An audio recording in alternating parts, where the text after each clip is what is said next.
What's up guys, Chaos Shinobi here. This is What If Naruto Awakens Celestial Powers. Summary: after being beaten by Kaguya, Naruto wakes up in utter darkness, only to find that he isn't dead just yet. A certain god has taken an interest in the boy and is willing to make a proposition. Chapter 1. Naruto awoke to a black void he seemed to be a little too familiar with. He wondered if this was really it, if he was really dead this time. He remembered how he was with Sasuke, fighting Kaguya Otsutsuki, how she had beaten them so easily. All she had to do was suck out all of their chakra until their bodies eventually gave out. He remembered back to the story Black Zetsu had told him, how he orchestrated and manipulated the shinobi world to bring about the resurrection of his mother. He thought back to how he had failed everyone. Coming out of his thoughts for a moment, he realized that where he was wasn't very afterlife-ish. Groggily he sat up to look around, only to find more of the void he was sitting in. Quite interesting. He heard a dark and cold voice that instantly sent a shiver up his spine. He turned around to find the source of the voice, shocked to see a white mane of hair, red horns, and a pale purple face. That was very the image of death. "I believe this to be the second time I'd be seeing you," the Reaper said neutrally. Naruto nodded slowly, squinting his eyes a little, trying to remember the first time.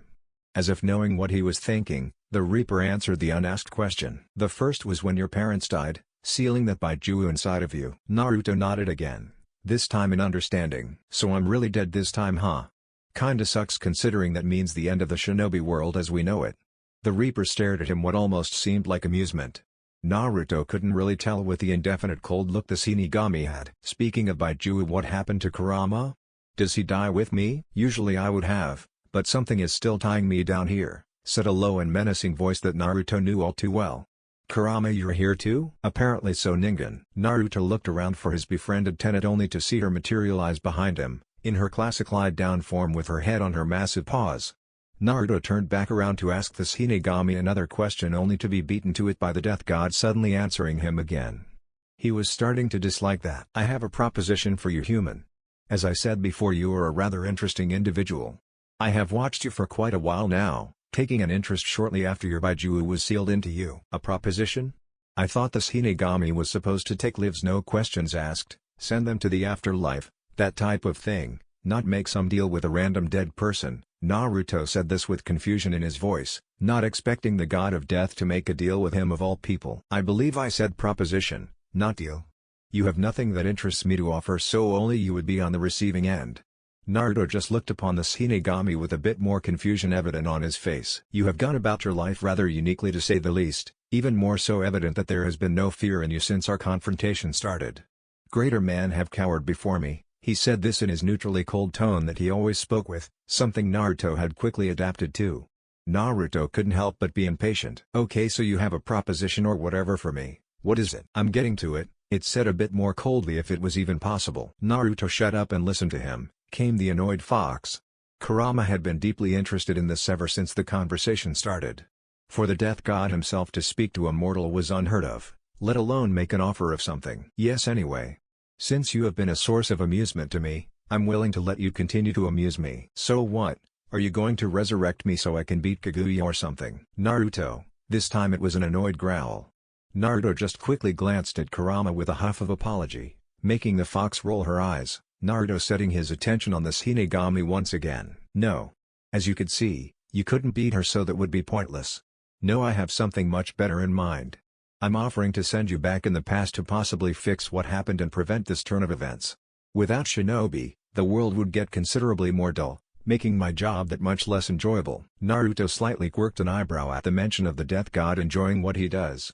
He then realized what the Reaper had just said, eyes going wide in shock. "You can do that? I am a god, the most powerful no less, so I don't see why it would be so impossible." He stated this very matter-of-factly, without a hint of arrogance, which didn't go unnoticed by his audience. Growing suspicious, the fox voiced her own question. "Why? Why choose Naruto amongst the thousands that die every day?" The Shinigami looked over at the fox for the first time and responded. "It's like I said, Naruto has been amusing, leading a life that no other human had quite done before, and new things are extraordinarily rare nowadays."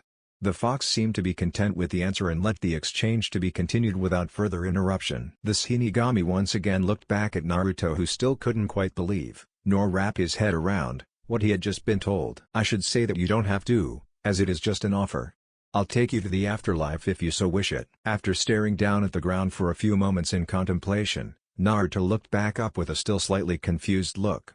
So you'd take me back, just like that, no questions asked, and no other strings attached? Correct. If I were to say yes, how would that even work? I mean, sending me back in time would be a little noticeable by everyone. Bio. True enough, but I'd only be sending your mind and memory back, as well as your Baiju's. I'd also change a few things. Kurama's eyes widened ever so slightly at the mention of her name also going back with Naruto, then she focused on the tail end of what the Death God had just said. Thinking along the same lines, Naruto voiced it before she could. Change things? Like what? The Shinigami looked at him for a moment with his cold stare before answering. I'd open your mind. At that, Naruto was thoroughly confused, not getting it at all. Kurama, on the other hand, had an idea where the Shinigami was going with this. Would you be changing who Naruto is, like his personality? Kurama interrupted once again. Like the first time the Death God looked at the fox with cold eyes. No, he would retain everything, only be a bit more open to certain things, such as knowledge. At that, Kurama lifted her head up out of disbelief before she quickly went back down to rest on her paws once again, staring at Naruto and suddenly wondering what a smart Naruto would be like.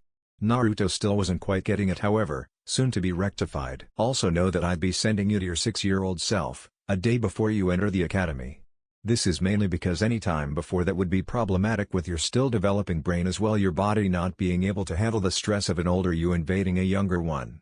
Naruto didn't quite get what Figure was saying, but the time he mentioned seemed okay with him. At least he'd be able to show up that insufferable Uchiha that the girls always flock to. Well, do you accept my offer?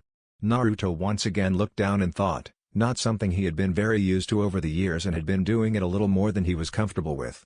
Then suddenly it dawned on him. He could save everyone. Everyone that had died up until that point, within reason, that is. Neji, Uro-Sennin, Asuma, Haku, as well as all the shinobi that this pointless war had claimed. Suddenly Naruto looked up with determination in his eyes, a sight that the Shinigami knew all too well. I accept your offer. The Death God nodded with a pleased look, if he could have one. Kurama narrowed her eyes a bit though.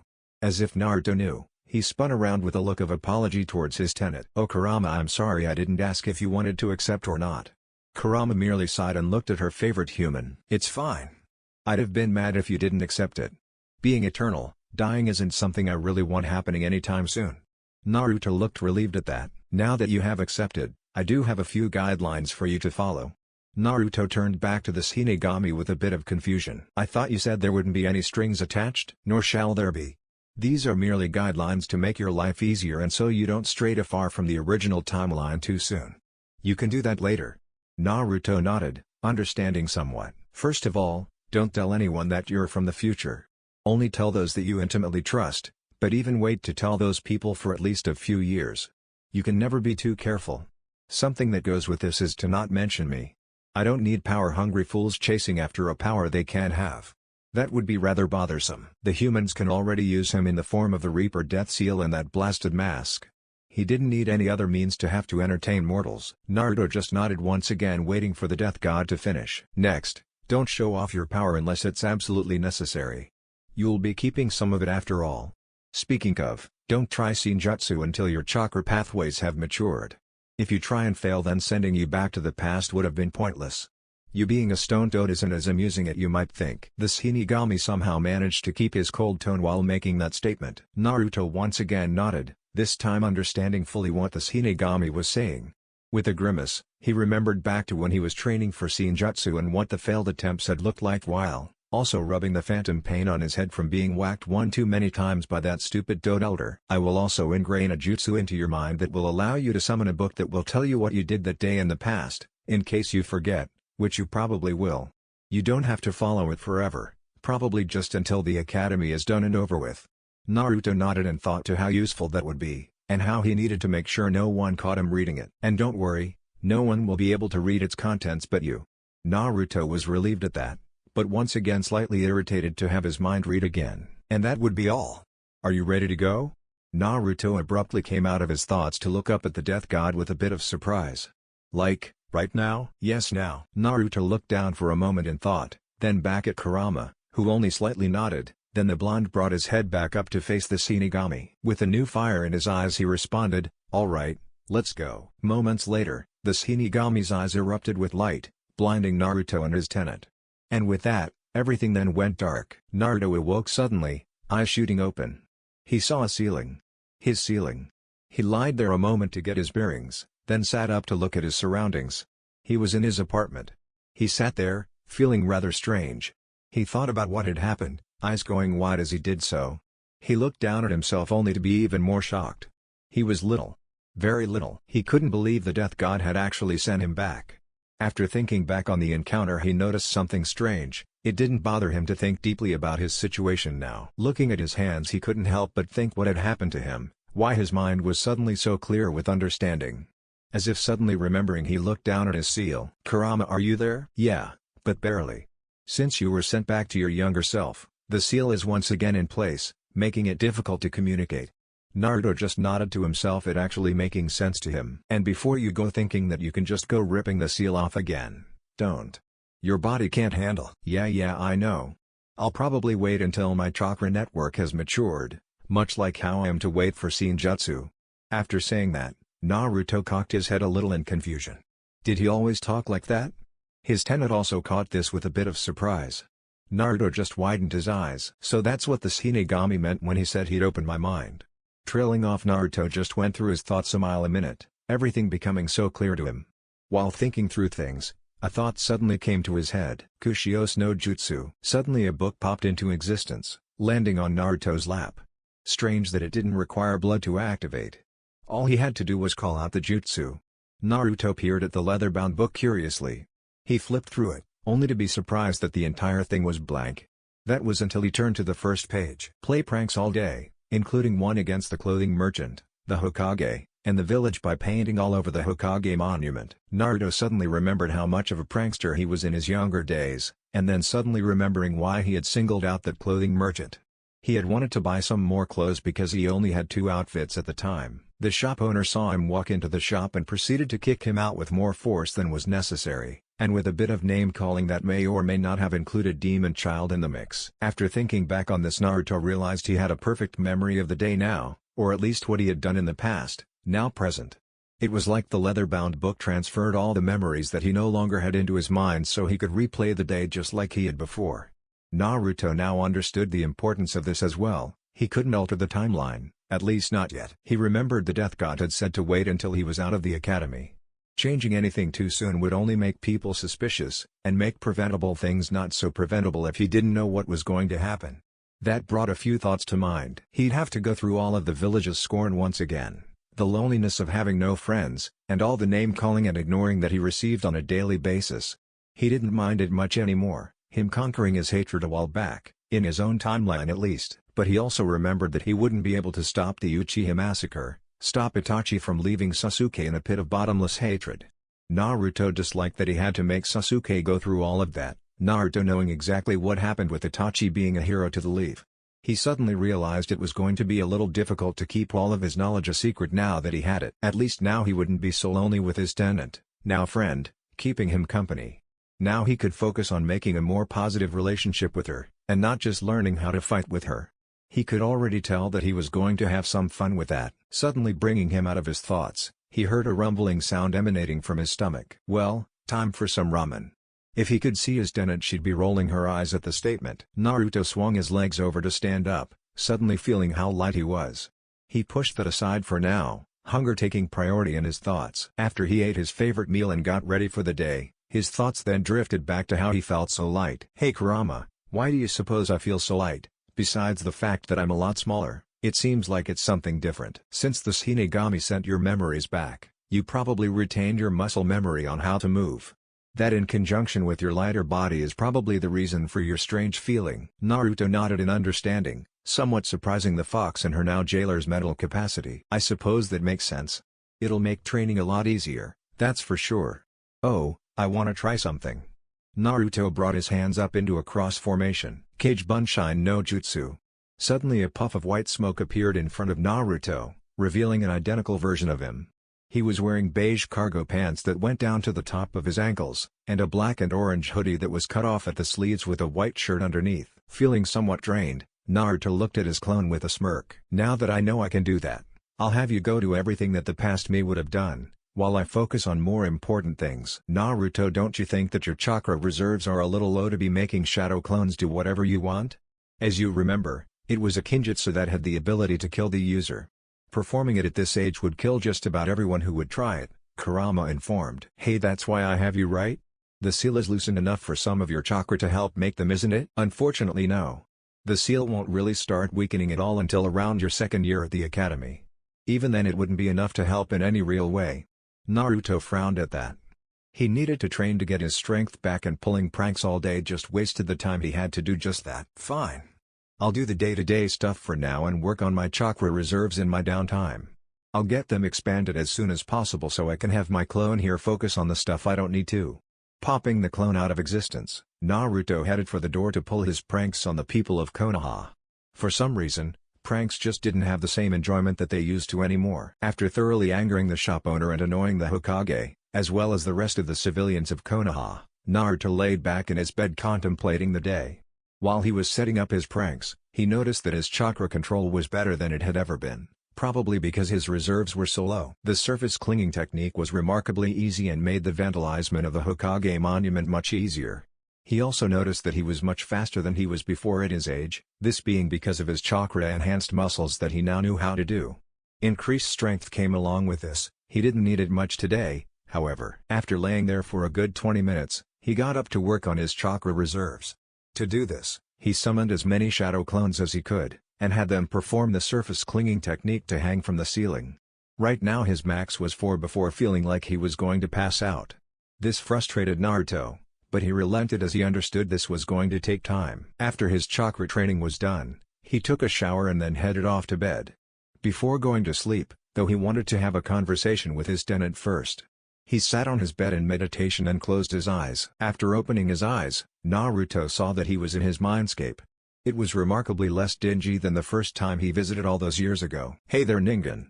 Was there something you needed? Not really, I just wanted to talk to you. Narrowing her eyes a bit, she stared at the boy. About what exactly? Hey, now do I really need a reason to come and talk to my favorite fox? Kurama closed her eyes with a snort. I suppose not.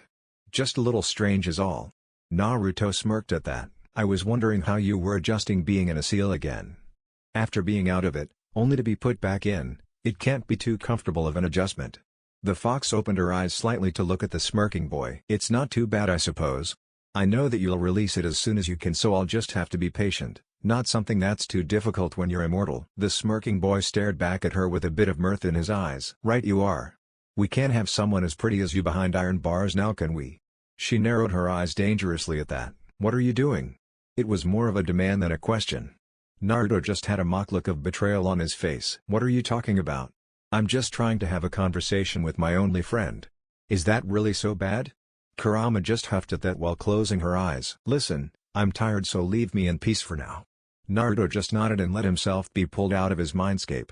He opened his eyes and laid back onto his bed. Geez, she's awful touchy when it comes to compliments of any kind.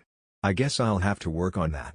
Naruto smirked again and rolled over on his side to drift off to sleep. 30. The first day at the academy was pretty uneventful. All Naruto did was go and get through the introductions and sit through the speech about the will of fire from the Hokage. He still enjoyed that speech, it meaning more to him now than any of the other kids listening. As he went about the day, he also found it hard to react like he typically would if he really was an 8-year-old Naruto. He was going to have to get real good at acting, and fast. There was one kid in his class that asked the sensei a really stupid question, and Naruto almost blew his cover on his second day back by answering him. It was something along the lines of, would the Uchiha have the will of fire if they were the police force?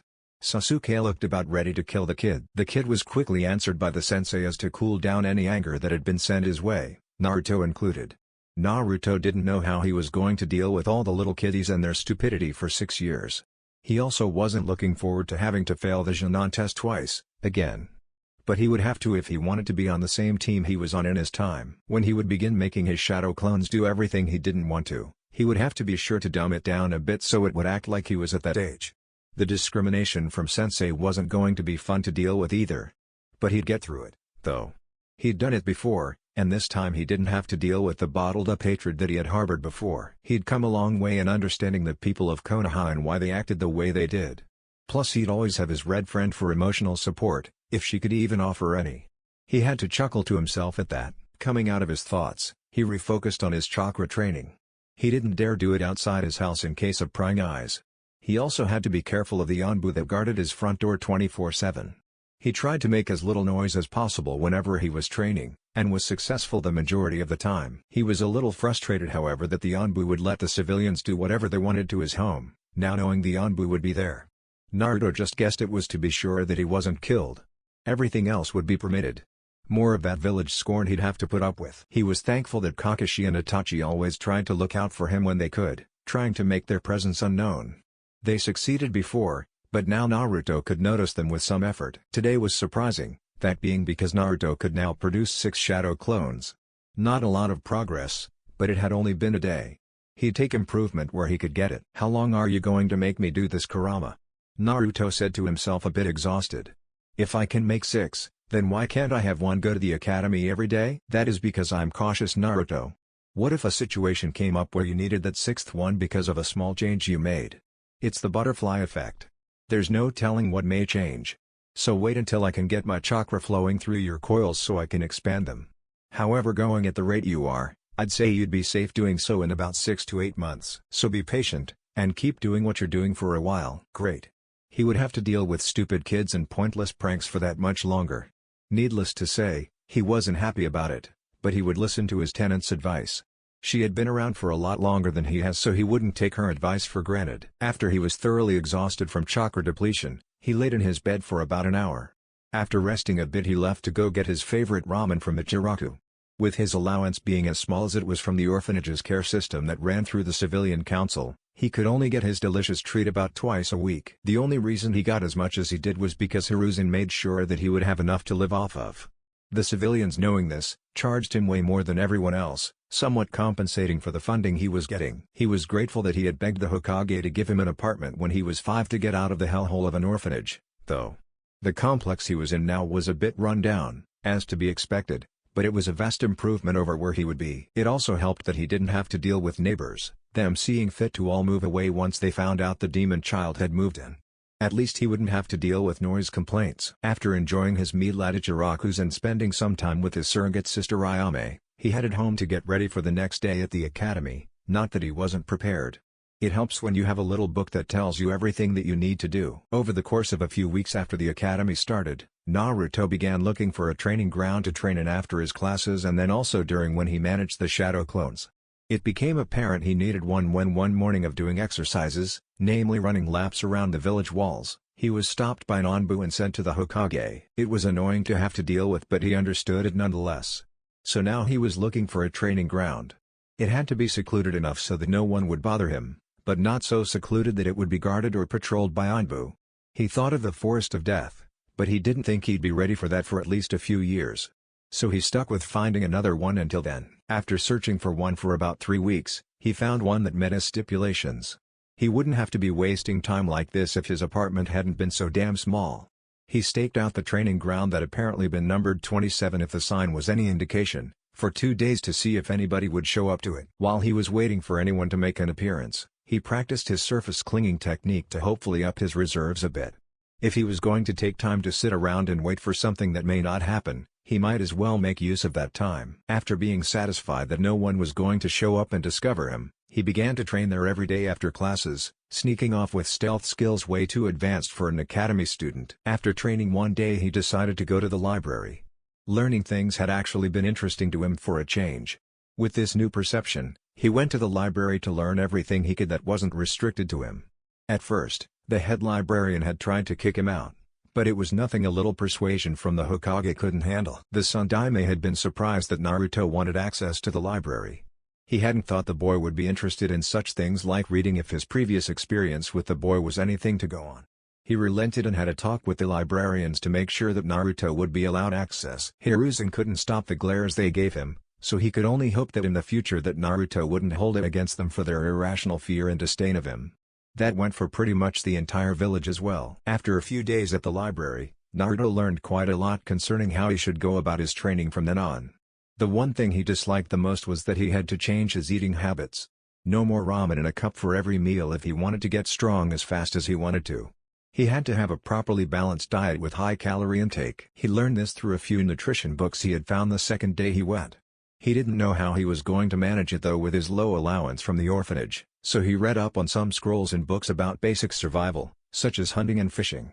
He knew how to do it for the most part already, but knowing more about a subject and filling in any missing gaps always helped. Luckily there was a river next to Training Ground 27 that he could use to get fish. He'd have to bring the rest of his lunch with him, though. This was on the days he skipped his classes however, as they typically provided lunch at the academy, even if his portion was a little less than everyone else's. One day he had come across a Fuinjutsu scroll and it had greatly intrigued him. He knew his father had been excellent with seals as was his mother, being an Uzumaki and all. He wondered why he never thought to learn about it before. Of all the subjects he had learned about so far, Fuinjutsu had been by far the most interesting. After that Naruto proceeded to read and learn from every possible scroll and book about Fuinjutsu that he could. Surprisingly, most of the scrolls about the area of study had been in the unrestricted section. This was probably because with such a low number of people that had any knowledge on seals, the Hokage or other village officials thought it better to be available to anyone with an interest. After all, being a seal master didn't necessarily require you to be a ninja. After about a month after the academy started, Naruto had gotten into a rhythm for how his weeks would go. He'd wake up early to do some morning exercises then head to the academy. He only went on Mondays and the days he had tests.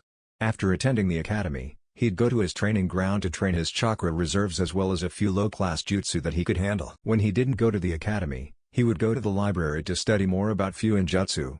After about a month of studying the art, he began making his own seals.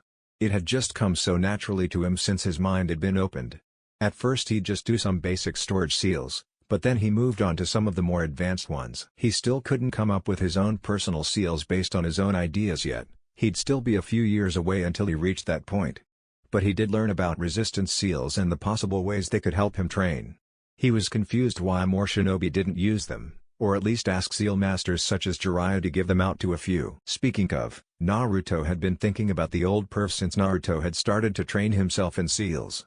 Naruto couldn't wait until the Chunin exams when he would get to see the Toad Sage. After about 4 months at the academy, Naruto had applied a 10-stage resistance seal on himself.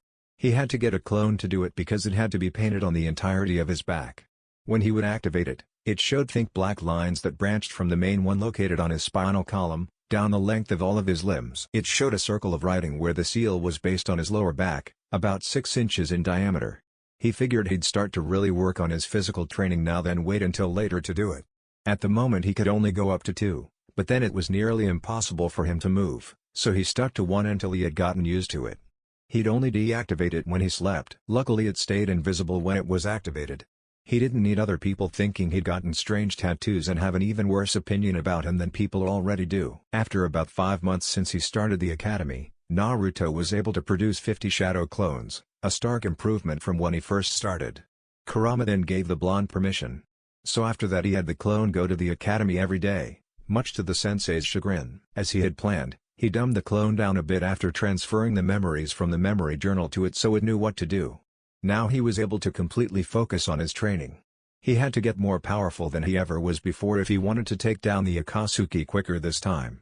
He also realized that he'd have to get as fast as his father if he wanted to land a hit on Obito. That meant learning his signature jutsu, the Hiraishin. But that would have to wait until later. Right now he had more important things to focus on. The rest of the academy year went by like this, only at one point Naruto had began sending a clone to the academy as well as the library, with a hedge of course as to not alert suspicion, while he focused on training in his training ground. That summer had gone much the same way. Due to the academy being a ninja training facility, the students only got a month off each break compared to the civilian 3. But it didn't matter much to Naruto at this point. In the past he had complained about it, but with his current situation he didn't mind. It was a clone at one after all. After about midway through his first academy year, Naruto began to instruct his clones to subtly start interacting with everyone in a slightly different way, namely, trying to solidify friendships better than he had done before, especially focusing on Hinata and Sasuke. He didn't have much luck with Sasuke. Towards the end of his first year, Naruto noticed that his chakra had increased more than it should have. Excitedly he sat down to meditate in his training ground one day to be pulled into his mindscape. "Hey Ningen," Kurama said when she saw the boy. "Hey Kurama, it's been a while. How have you held up in this dingy place?" Naruto couldn't help but smile, though, him not being able to help thinking about real reason he was here. "It's not so bad, definitely better than when you were actually this age," the fox said with a slightly pleased tone.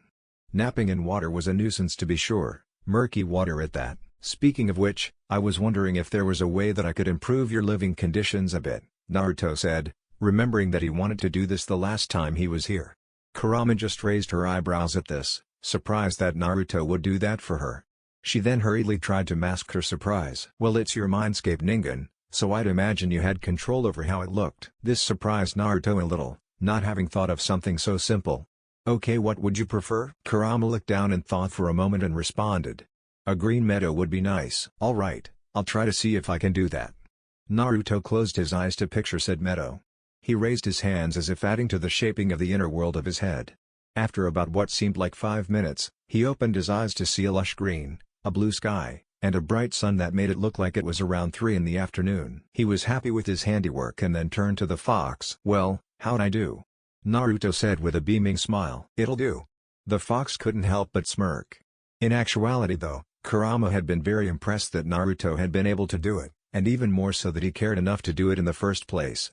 The iron bars were still there however, spanning as far as she could see, which was to be expected, as well as the spiral seal in the middle, or at least what looked like the middle. The fox really appreciated what the boy had done, but she was much too proud to ever admit that to Naruto. "I'm glad you like it. If you want anything else in here just let me know," Naruto said still beaming.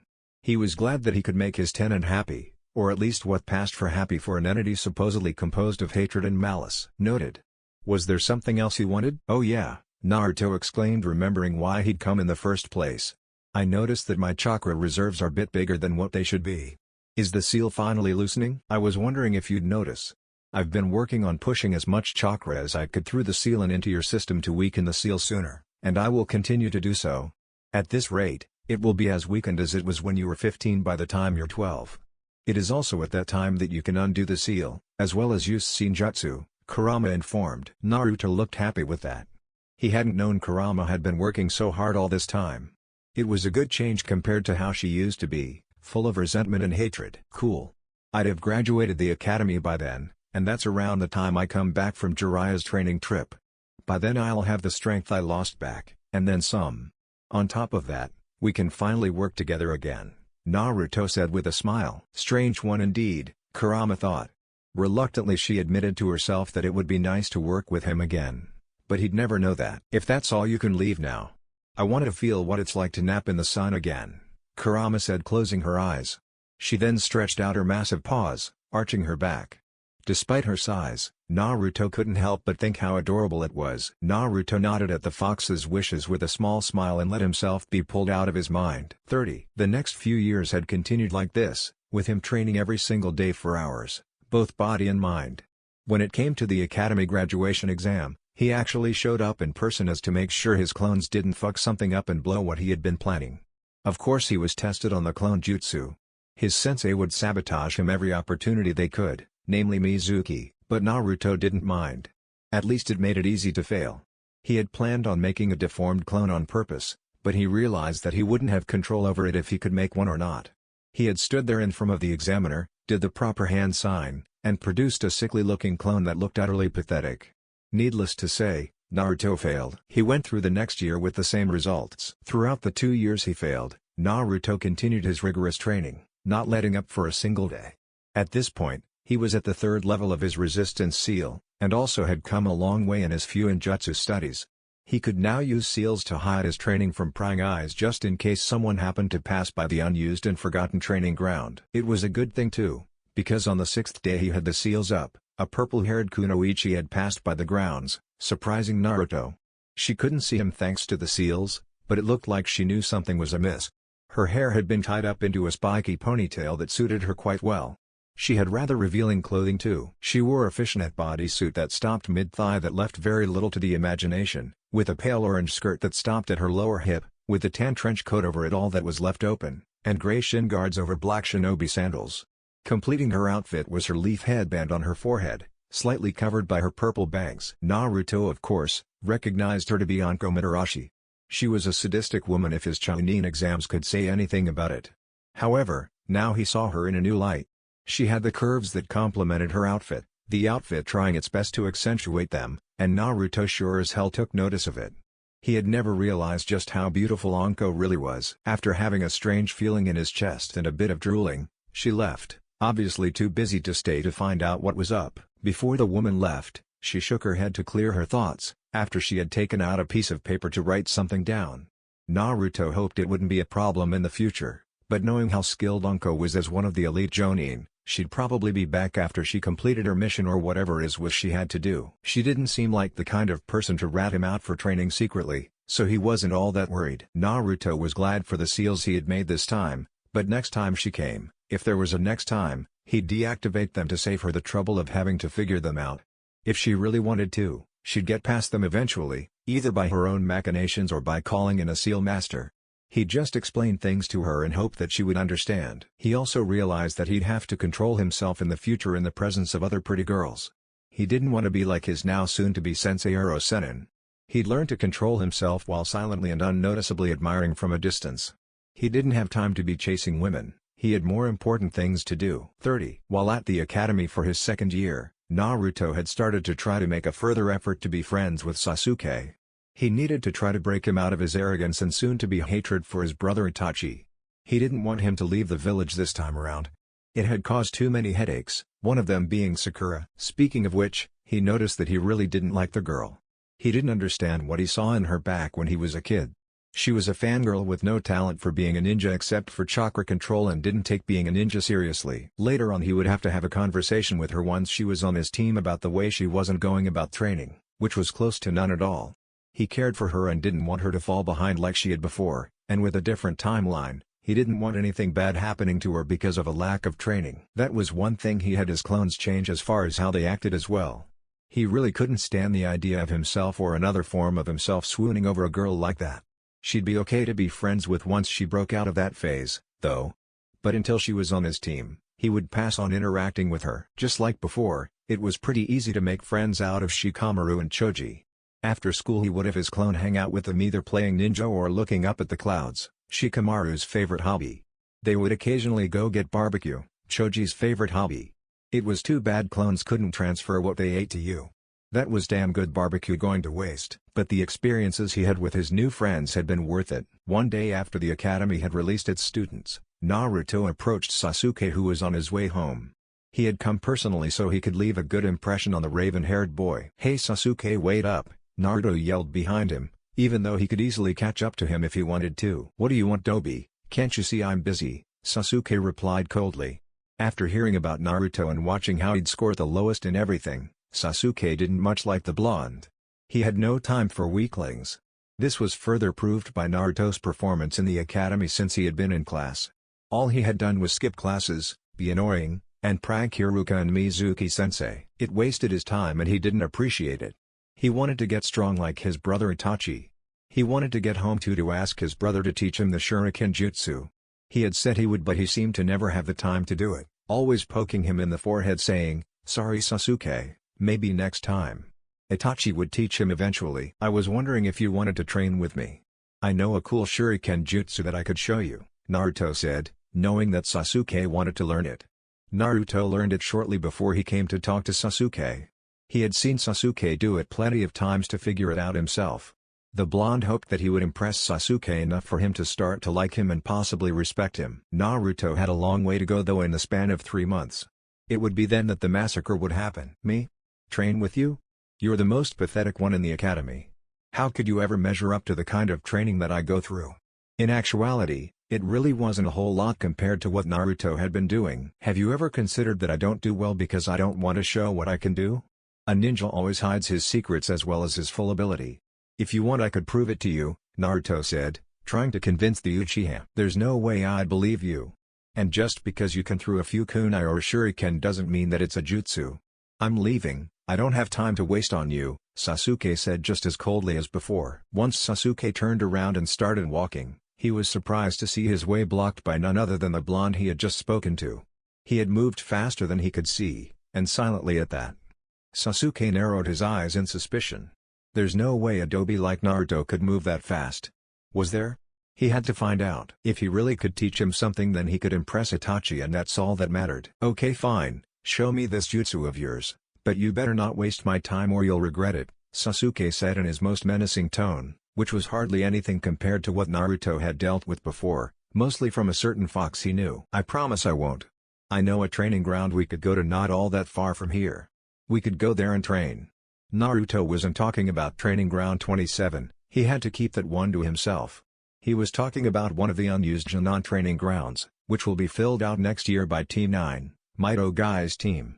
But it would be safe enough to use for now. It's not like Naruto would be using his actual skills. Sasuke nodded and followed the blonde to the training ground. On the way Naruto tried to make small talk, not getting very many responses besides the occasional grunt.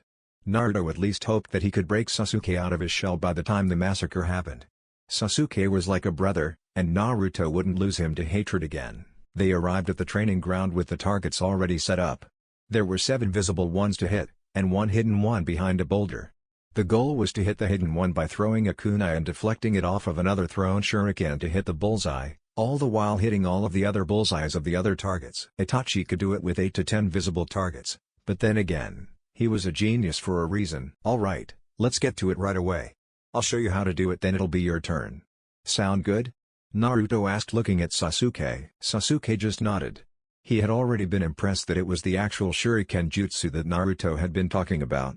He'd be even more impressed if Naruto could actually pull it off. What Naruto hadn't realized is that in a tree some distance away, a peculiar raven was perched, watching his scene before it, making note of the 2 boys and what they were doing. It suddenly flew off, and a few minutes later, as Naruto was explaining the basis of the jutsu, a dark figure appeared in the trees, watching what was going to unfold before him. Itachi had been training with his Mangekyou Sharingan in secret when his raven he sent to keep an eye on Sasuke suddenly returned. It informed him that Naruto Uzumaki, the Kyuubi Jinchuriki, and village prankster, had led him to a training ground with no one else around. This had Itachi slightly worried, not knowing what the Uzumaki child would want from his little brother. He left the clan compound in a raven sunshine to get to the location his raven told him about.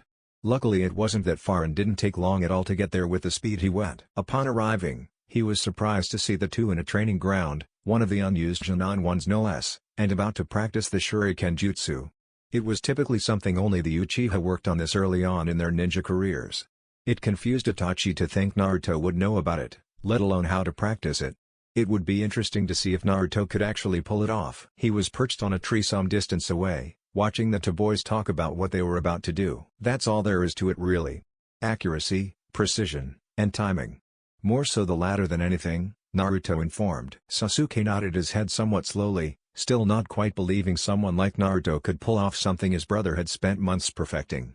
Sasuke watched as Naruto got ready. At this point in time, Naruto was battling with his mind and body to make sure what he was about to do wouldn't make it seem like he knew so much more than what he was letting on. He would probably have to miss a bullseye or 2 purposefully, which would actually be more challenging than doing it perfectly. He was ready as he would ever be, so he jumped up with chakra-enhanced limbs to start. He threw 8 kunai in rapid succession, 4 hitting bullseyes, 3 somewhat missing their mark, and 1 above the boulder. He then quickly pulled out a shuriken, and threw it at the kunai above the boulder at double the speed of said kunai. The shuriken hit the kunai, successfully deflecting it downward, hitting the bullseye behind the boulder. He proceeded to land in a squat back at where he originally started. Sasuke had watched this, extremely impressed, with a hint of jealousy, that Naruto had actually done it. Sasuke went behind the boulder only to see that Naruto hit that bullseye as well. "How'd you learn to do that?" The youngest to be able to do it was Nisan, and he was 9. "There's no way that someone like you can be better or come close to him," Sasuke said with confusion and a bit of anger in his voice. There was no way a 10-year-old that was at the bottom of the class that had failed the graduation exam twice could have done it. Sasuke just couldn't wrap his mind around it. "What can I say?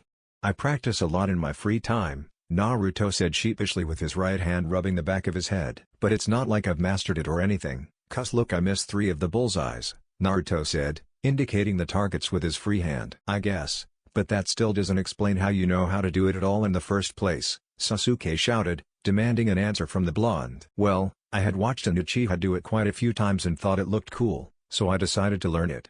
He wasn't lying, at least. He had been doing it at a training ground that I happened to be passing, so don't go thinking I broke into your compound or anything, Naruto said, waving his arms in front of him. Sasuke narrowed his eyes one last time. If he could learn this to at least Naruto's level, He would impress Itachi and then his brother would probably spend more time with him. "Okay, so are you going to teach me how to do it or what?" Sasuke said, not really asking it. "Yeah sure, but let me see you try to do it so I know where you're at." Sasuke nodded and stepped up to the starting point. He had been practicing this for a while on his own to show his brother but never could pull off the deflecting part. He jumped up the same way Naruto did before and threw his 8 kunai at the respective targets. He hit all 7 of the bullseyes, but when he went to throw his shuriken at the kunai above the boulder, he had been too late and missed completely. He landed with a huff, slightly irritated. He was the best in his class and the worst student could do what he couldn't. He had to fix that. "Good job, as you can see your accuracy is a bit better than mine. All you need to do is work on your timing. Try making an effort to throw the kunai above the boulder last and have a shuriken that's easy to access at the ready. You have to throw the shuriken roughly twice as fast as you threw the kunai and deflect it off the lower part of the handle of the kunai," Naruto informed, taking out a kunai to show where he was talking about. Sasuke just nodded and got his kunai out to try again. He didn't like taking advice from the dobi, but he'd do anything for more time with Itachi. He jumped up again and threw his kunai. This time, when he threw the shuriken, it grazed the kunai's ring at the bottom, producing a metallic sound. He landed again with a pleased look and turned to Naruto. "I guess that helped. I'm going to go back to the compound to practice it some more. I'll see you at the academy I guess," Sasuke said a little sheepishly, with his hands in his pockets while looking down. "Sure sounds good. I have to get back to training too. We should train together sometime. You think we could meet here after the academy tomorrow?" Naruto asked. He couldn't spend the time to come himself, as he had to focus on his own personal training, but he would send a shadow clone that wasn't dumbed down like the ones he sent to the academy. Sasuke looked a little surprised at this. No one had asked him to train with them before. All anybody at the academy ever said to him was how great he was. The girls would fall over him like some sort of obnoxious fan club while the guys just didn't really talk him out of jealousy. So this was a new experience for him. "I guess we could. But you better not drag me down." If he had to train with the dobi to impress Itachi, then he would have to stick it out. "Great. And also, don't take what I act like at the academy seriously. I'm not really like that. It's an act to fool everyone. I suppose you can think of it as an elaborate prank," Naruto said with a finger to his chin. "But anyway, I guess I'll see you tomorrow." Sasuke nodded, still a little perplexed why he would put on such an act. With that they went their separate ways. Itachi had watched the encounter curiously. He had been impressed someone had been able to do the shuriken jutsu that was outside his clan and at such a young age. Itachi was by no means arrogant in his power, but he knew he was better than most ninja at Naruto's age. For it to be the Kyuubi Jinchuriki was all the more strange. To his understanding, Naruto had done poorly at the academy. This was too fishy. He had to find out more. He would follow Naruto back to wherever he planned to train and then confront him about it. As he watched the boy leave, he was surprised how fast Naruto could move. He was faster than most Shin'nan and he was only a second-year academy student. He would have to question the boy on that as well. After about 5 minutes of heading back to training ground 27, Naruto noticed someone was following him. He had gotten pretty good at being able to tell with Anbu tailing him, or at least trying to, everywhere he went. This one was a bit better than most though, because it had taken him a little while to sense him. It was the briefest of signatures, but it was there. Whoever they were careful to hide themselves a lot more than the rest of the Anbu that hid from him, or he or she was just immensely better at it. Naruto changed directions to head to his apartment instead. He couldn't let anyone find out about his secret training ground just yet, or at least anyone interested in tailing him. He got to the roof of his apartment about 10 minutes later and decided that he'd call out to the hidden ninja. "You can come out now, I know you're there." Suddenly Itachi appeared with a flicker. Naruto had suspected it to be him considering he was with Sasuke and close to the Uchiha compound. He was curious to know what he wanted. "Very impressive, Uzumaki-san. I didn't think academy students knew how to sense ninja, let alone a hidden one such as myself," Itachi said stoically. He was dressed in the typical Uchiha way, with a high-collared black shirt with the Uchiha crest on the back, and gray pants that were tucked into his open-toed combat boots. "Let's just say I'm not your typical academy student. I train very hard and I like to keep my abilities hidden from others. As you know, the civilian council doesn't think of me too highly, and if they found out that I was actually much more skilled than what my academy scores say, we both know that they would try their damnedest to get me thrown out of the program." Naruto didn't want Itachi suspecting too much, knowing that he'd blow his cover if it was considered a village issue by taking it straight to the Hokage. Yet another reason why Naruto respected the man so much. "I suppose I can understand where you're coming from. But that doesn't explain why you're trying to spend time with Sasuke. Itachi had heard where Naruto learned the Shuriken Jutsu, and it was a very probable story, so he wouldn't press into that. Well, I saw that he would always train and that he didn't have many friends in the academy. I don't really have many either with the whole village hating me thing, for whatever reason. I figured I could connect to him through training since that's all he seems to do or care about, and I could show him a few things that he'd maybe want to learn. This made sense to Itachi, and regardless of who it was, he was glad that someone was actually trying to become friends with his brother. With him being an Anbu captain, he couldn't spend nearly as much time as he'd like with Sasuke. If he could have a friend to fill in the time that he couldn't, then he wouldn't stop it. Alright. Treat my brother well, Naruto-san. I'll be seeing you. And with that, Itachi vanished in his trademark sunshine. Naruto was glad for the way that ended. He didn't have to explain anything all that much and that was okay with him. He started off to the training ground once again, only to be stopped dead in his tracks by a low and ominous sound. Well, maybe I should eat first. 30. Over the next few months, Naruto continued with his training and sending his shadow clones to the academy, library, and with Sasuke.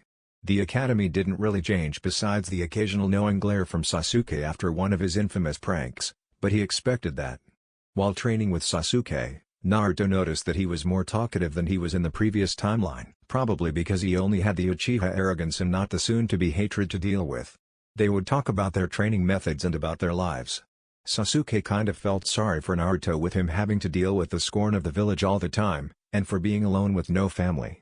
He didn't think it was right for anyone to have to live that way. He was also surprised when Itachi had covered for him when his father had asked where he'd been going after classes.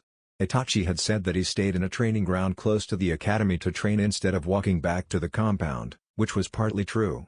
His father tried to argue that clan techniques shouldn't be on display for anyone to see and that he should stay in the compound. Itachi again came to the rescue by saying that it was unused and that it would be a safe place to train. Sasuke didn't know that Itachi knew about his training, but was glad that he did so he could keep doing it. Naruto was better than he was as much as it pained him to admit, and surprisingly the so-called Dobi had a lot to teach him. With Naruto's help, he was able to complete the Shuriken Jutsu. Not on the scale of Itachi, but he had gotten the approval of his brother after showing him nonetheless. After that his father had let him continue to train at Training Ground 9 as long as he came back home before sunset, which Sasuke had no qualms with. He had started to enjoy training with Naruto and would be disappointed if he was forced to stop. The day before the massacre, Naruto had to make sure to have a serious talk with Sasuke about their friendship. He needed to be certain that Sasuke wouldn't shut himself off to the world and bottle his hatred up like before. After the academy was over, they met up at their usual training ground. This time Naruto had come in person, wanting to make sure he handled this right. "Hey Sasuke, could I talk to you about something?" Naruto asked after they had done their warm-up exercises. "Yeah, I suppose," Sasuke said a little concerned. He didn't want to talk about anything deeply personal with Naruto because in all honesty, he didn't know how to handle situations like the one Naruto was in. Over the months they had kind of opened up to each other, talking about their lives and what their dreams were. He realized that Naruto had had a hard life, but the blonde brushed it off like it wasn't a big deal most of the time. "We're pretty good friends by now, right?" "I guess, if you want to call it that," Sasuke said with a bit of reluctance. He did consider Naruto a friend, but it was still difficult for him to admit it. "If something bad happened to either us, we would talk to each other about it, right?" Naruto asked, not sure how the boy would respond. "Well, I'd probably go to Itachi-ni-san first, but I guess I'd see what you had to say about it," Sasuke said, scratching his cheek. "And I'd probably listen to you if you had something on your mind." "Why do you ask?" "Oh, no reason. I was just wondering. I've never really had a friend before, so I was just curious." Sasuke could definitely relate to that. "Anyway, let's get back to it. We can't be wasting our training time by talking about stupid things like that." "Bio," Naruto said, doing his best to school his expression to not reveal that he knew something. Sasuke just nodded, wondering what that was all about, then pushed it out of his mind to focus on their training. He had a long way to go if he wanted to catch up to Itachi. 30. The next day was a difficult one for Naruto. He had half a mind to tell Sasuke, but he knew he couldn't. He wouldn't even believe him anyway. He had continued to train like usual. This time, however, he tried to get Sasuke to train with his clone longer than they usually did, but he couldn't stop Sasuke from leaving, so he let him go. Naruto hoped he had made enough of an impression on him so that they would stay friends, and Sasuke wouldn't push him away. He was tempted to send a clone to observe the ordeal, but thought better of it, knowing that Itachi would be able to find it easily. and Naruto didn't want to have any sort of suspicion from the soon-to-be missing nin. Seeing that it was past sunset, Naruto knew what Sasuke was going to walk in on. Naruto only hoped that Sasuke didn't blame him for keeping him. Over the next week, Sasuke didn't show up to the academy, or the training ground. Naruto would have gone to the memorial service, but he wasn't invited. He'd be kicked out for disrespecting the memory of the great Uchiha clan or something like that. Civilians and their prejudices. He was happy that Sasuke had shown up to the academy the next week, but he had cold, dead eyes. Naruto knew them well. He was actually surprised to see Sasuke show up to their training ground that same day. He rarely spoke, and kept the same lifeless expression on his face, but he was happy that he came anyway. Naruto had tried to ask him if he was okay, but he just got a cold glare as a response. He supposed it was just going to take time. Life went on like that for the rest of the academy year. That summer, Naruto didn't really see Sasuke because he had stopped coming to their training ground. So, instead, he tried to spend time with Shikamaru and Choji, or at least his clone did. Hopefully, he and Sasuke could still train together next year, but only time would tell. A day before Naruto started his third official academy year, he decided he would see how far he had come in his training. He occasionally had taken the resistance seals off around once a month to get used to his new speed and agility, but he never fully tested it. Right now he was in training ground 27, protected by numerous seals to keep safe from prying eyes. He was up to 5 on his resistance seal level, and it had been a difficult process to get there. He had been training just about every single day since he'd been back, to the point of utter exhaustion. His clone at the library and its civilian hench had also stayed and studied from the time it opened to when it closed. Naruto dreaded the end of the day when he had to dispel his clone, with a surge of knowledge flooding into his mind when he was already so fatigued each and every time. He couldn't help the painful headaches that he always had to deal with. It typically went away within the hour, but it was still rather irritating. At this point he pretty much well knew the human body like the back of his hand, knowing how to take advantage of every weak point. This included where tendons and muscles were attached, where nerves were, where chakra pathways and points were, and general pressure points. Knowledge now had been very easily attainable, with Naruto's now seemingly photographic memory. At this point, Naruto guessed that he had read and memorized half the books in the library by now. Naruto's other main focus had been Fuinjutsu, but he had come to an impasse with it, having thoroughly read every available book. When he talked to the old man he would have to ask him for more reading material on it.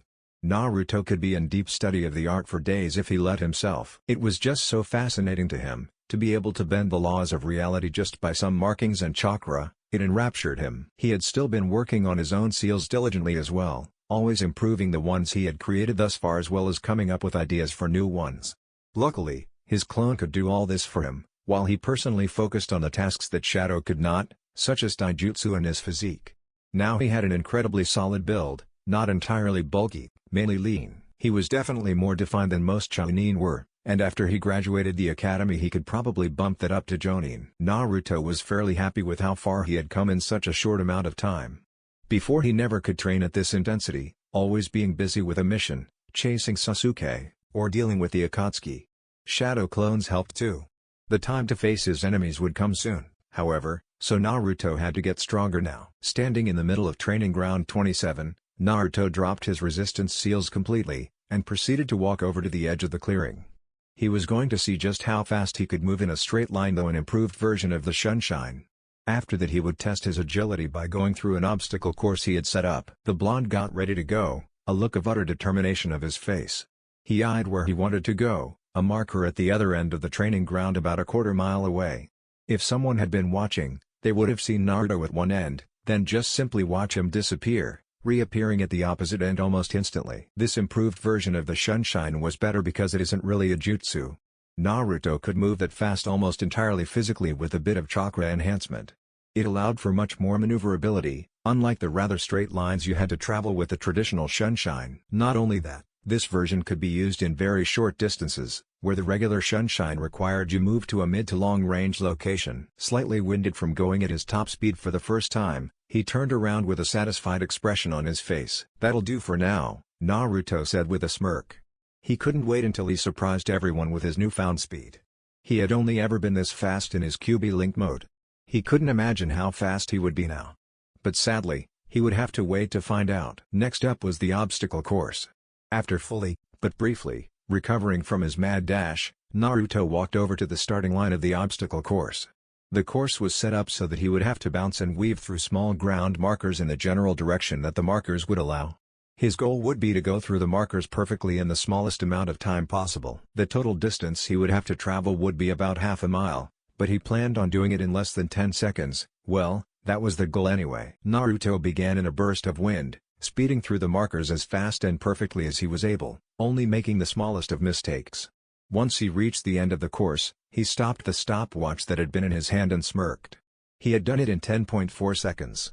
The blonde nodded contently and then decided to test out his chakra reserves. Since the Kyuubi's chakra had been flowing through him more and more, his chakra reserves had increased dramatically, on top of the training he was already doing to expand his chakra coils. He decided the best way to test this would be to create as many shadow clones as possible, but he soon realized that the training ground probably wouldn't be big enough. So he settled on creating 500 shadow clones, and have all of them create and hold the Rasengan. If he felt like he could manage it, he'd have 50 or so turn the spiraling chakra into the futon, Rasen Shuriken. He created the clones and had them all perform the task.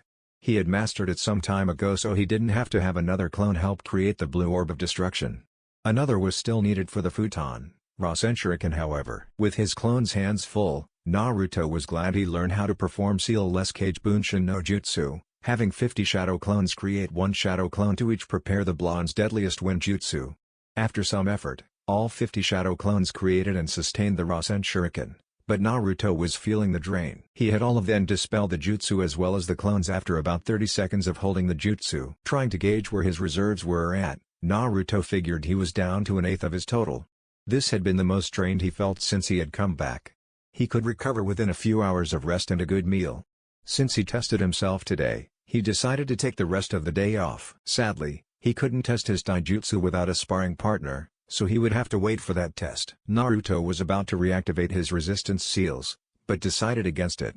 In his exhausted state, it would be much too troublesome to deal with. Soon after having that thought, the blonde realized he had been spending too much time with Shikamaru. Naruto left his training ground after deactivating his privacy and barrier seals to head for the best place for recovery food, Ichiraku. 30. The next day, Naruto found himself going to the academy in person, a sort of tradition for first days. He knew it was going to be uneventful, but he felt compelled to go anyway. Naruto entered the classroom, only to see that only one other student was there. "Guess I'm early," he muttered. Naruto tried to make a habit to be at least 10 minutes early to everything, knowing what it's like to have to wait for someone for hours for no earthly reason. Kakashi. Naruto recognized the lone girl in the classroom to be one Hinata Hyuga. "I always liked her. She was always nice to me, trying her best because of me. She even Naruto abruptly came to a halt in his thoughts. "That's right, she said she loved me back when I fought Nagata." He trailed off in his thoughts. At the time, he didn't think much of it. He thought that she just said that as a sign of devotion to their friendship, but now that he started thinking back on it all of the signs and experiences he had had up to that point with her, even when they were fighting the Jubi and its Jinchuriki, it all suddenly clicked in his head. She loved him. He never gave it a second thought before, him always needing to focus on other things, like Sasuke, the Akatsuki, and Madara. Naruto had been standing a few steps into the classroom, wide-eyed, staring directly at the Hyuga girl. "And Naruto, why are you staring at me?" Hinata stuttered, looking at her desk, giving the occasional glance towards the blonde. Her face was bright red, her already having been blushing slightly when she noticed him come in the room. When he had stopped suddenly and started staring at her, it had her just about ready to fall out of her chair from embarrassment. Naruto blinked, then looked down with a sheepish expression, rubbing the back of his head. "Oh, sorry Hinata, I was just, remembering something that happened a while ago." "I didn't mean to stare," he said, even though he knew that it was actually some years into the future. It's okay, I don't mind if you stare," the rosy-faced girl said, the last part barely a whisper. Did you say something?" Naruto asked. He hadn't heard what she said, being engrossed in his thoughts. Hinata just furiously shook her head, her blush as present as ever. Now that the blonde actually understood what her blushing was all about, he couldn't help but blush a little himself. This went unnoticed by Hinata, however, her face being buried in her hands. It was almost too much for her. Naruto quickly took his seat at the desk to the right of the one Hinata was sitting at. Naruto always sat in the back row, or at least his shadow clones did, but he decided he'd change that this year. As the awkward silence began to build, Naruto couldn't help but break it. "So why are you here so early Hinata?" The indigo-haired girl almost visibly flinched at the question. Naruto was actually talking to her. Sure, he occasionally gave a comment or two throughout the years, but he never really held a conversation with her. She didn't really know how to respond. Oh, well, you don't have to tell me if you don't want to, Naruto said sheepishly, looking away from the girl. And no, it's fine. Hinata barely managed to get out.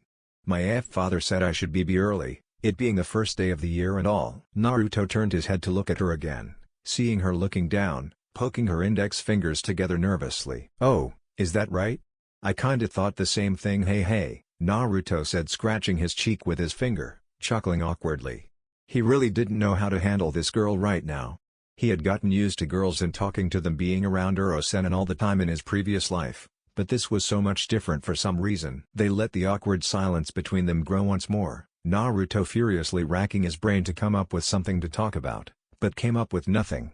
Hinata was no better off, but she was berating herself for not being able to talk openly with the blonde. They sat in silence until Iruka finally arrived, giving them an excuse for the silence that had grown. They were both relieved when he walked in. Iruka gave a smile to both of them. Good morning. You two are awfully early, Iruka said, setting his things down at his desk. Well, we're not all that early.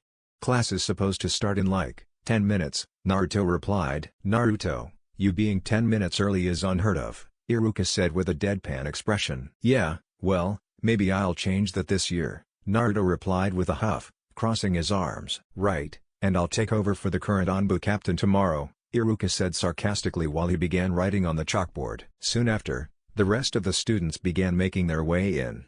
Naruto was relieved to see Sasuke walk through the door as he proceeded to walk over and sit on the blonde's left-hand side. Naruto just side-stared at him with a slightly bewildered look.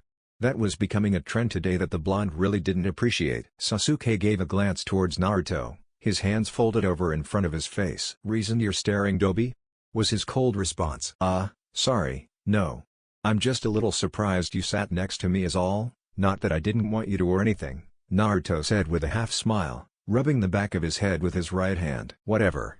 Listen, I know I've been acting fairly harsh towards you, and you don't really deserve it. We. Sasuke paused, once again glancing at Naruto, should train together again. Naruto took a moment to process this information, and then beamed at his regained friend. Yeah, sure thing. But we may have to go to a different training ground, 'cause the one we used to go to is occupied by the new Team 9 under Mito guy, Naruto informed somewhat enthusiastically. That isn't a problem. We can use my clan compound. Kami knows that no one else is going to use the training grounds there anymore, Sasuke uttered lowly, with a twinge of sadness and quite a bit of anger laced in his voice. It kind of sucks being alone there all the time, as I'm sure you can understand. Naruto nodded, face growing grimmer by the second since the mention of his compound. I mean, are you sure? I'm pretty confident we can find another place. No, it's fine. We can use it. After class then? It wasn't really a question, not really leaving any room to argue. Naruto gave a resigned nod. Alright, yeah, that's fine. It was Sasuke's turn to nod. I have to get stronger, because I'm going to kill my brother, he said with a chilling voice.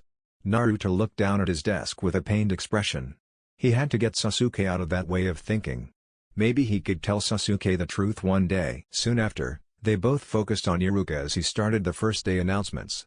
While the two boys had been talking, most of the girls in the class had been staring daggers into Naruto, namely Ino Yamanaka, and Sakura Haruno. How dare he talk to my Sasuke? They both thought simultaneously. Naruto had noticed it, but he didn't really pay it any mind. He had felt killer intent above and beyond anything that those two could even remotely dish out. Sasuke had noticed as well, he just didn't care. He was actually glad Naruto decided to come personally today. Sasuke knew the blonde sent clones to class every day while he trained elsewhere.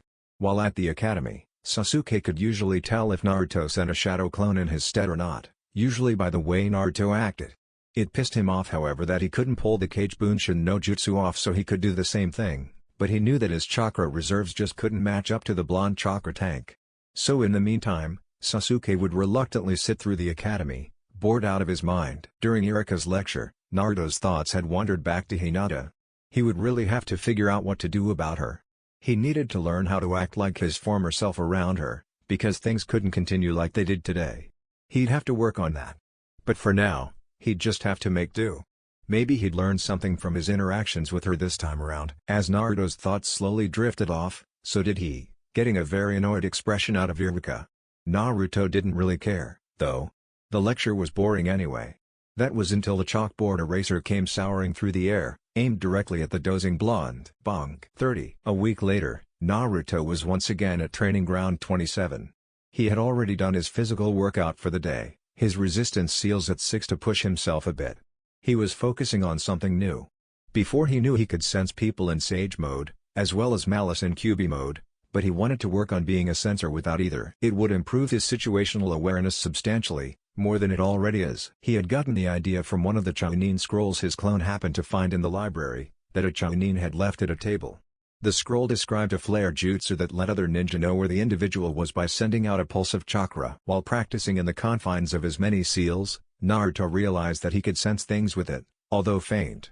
It required a large amount of chakra for most ninja, but more or less unaffected Naruto. He had begun playing with it, trying to figure out how to send out pulses faint enough so that Naruto wouldn't be broadcasting his location to enemy shinobi.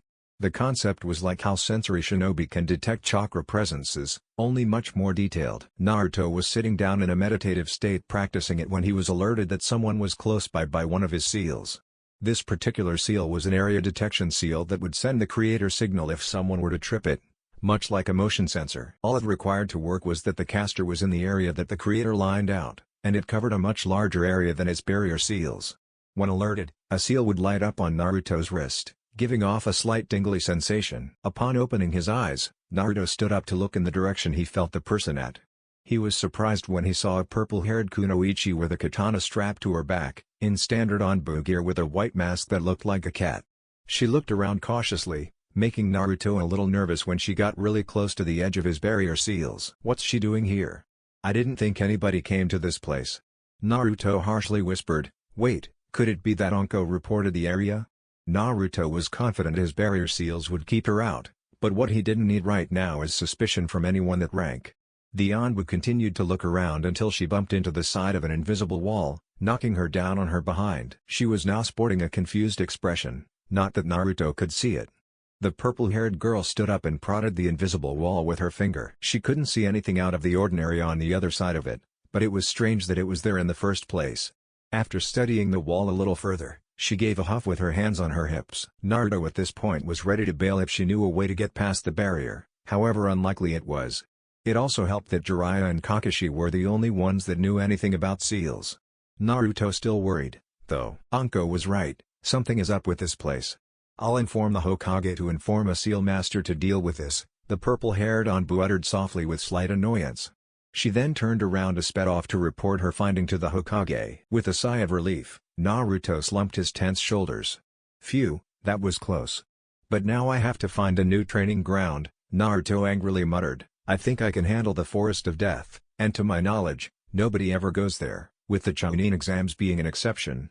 I probably wouldn't even have to put barrier seals up." Naruto walked over and started deactivating his seals once he was sure the Anbu was out of sight completely.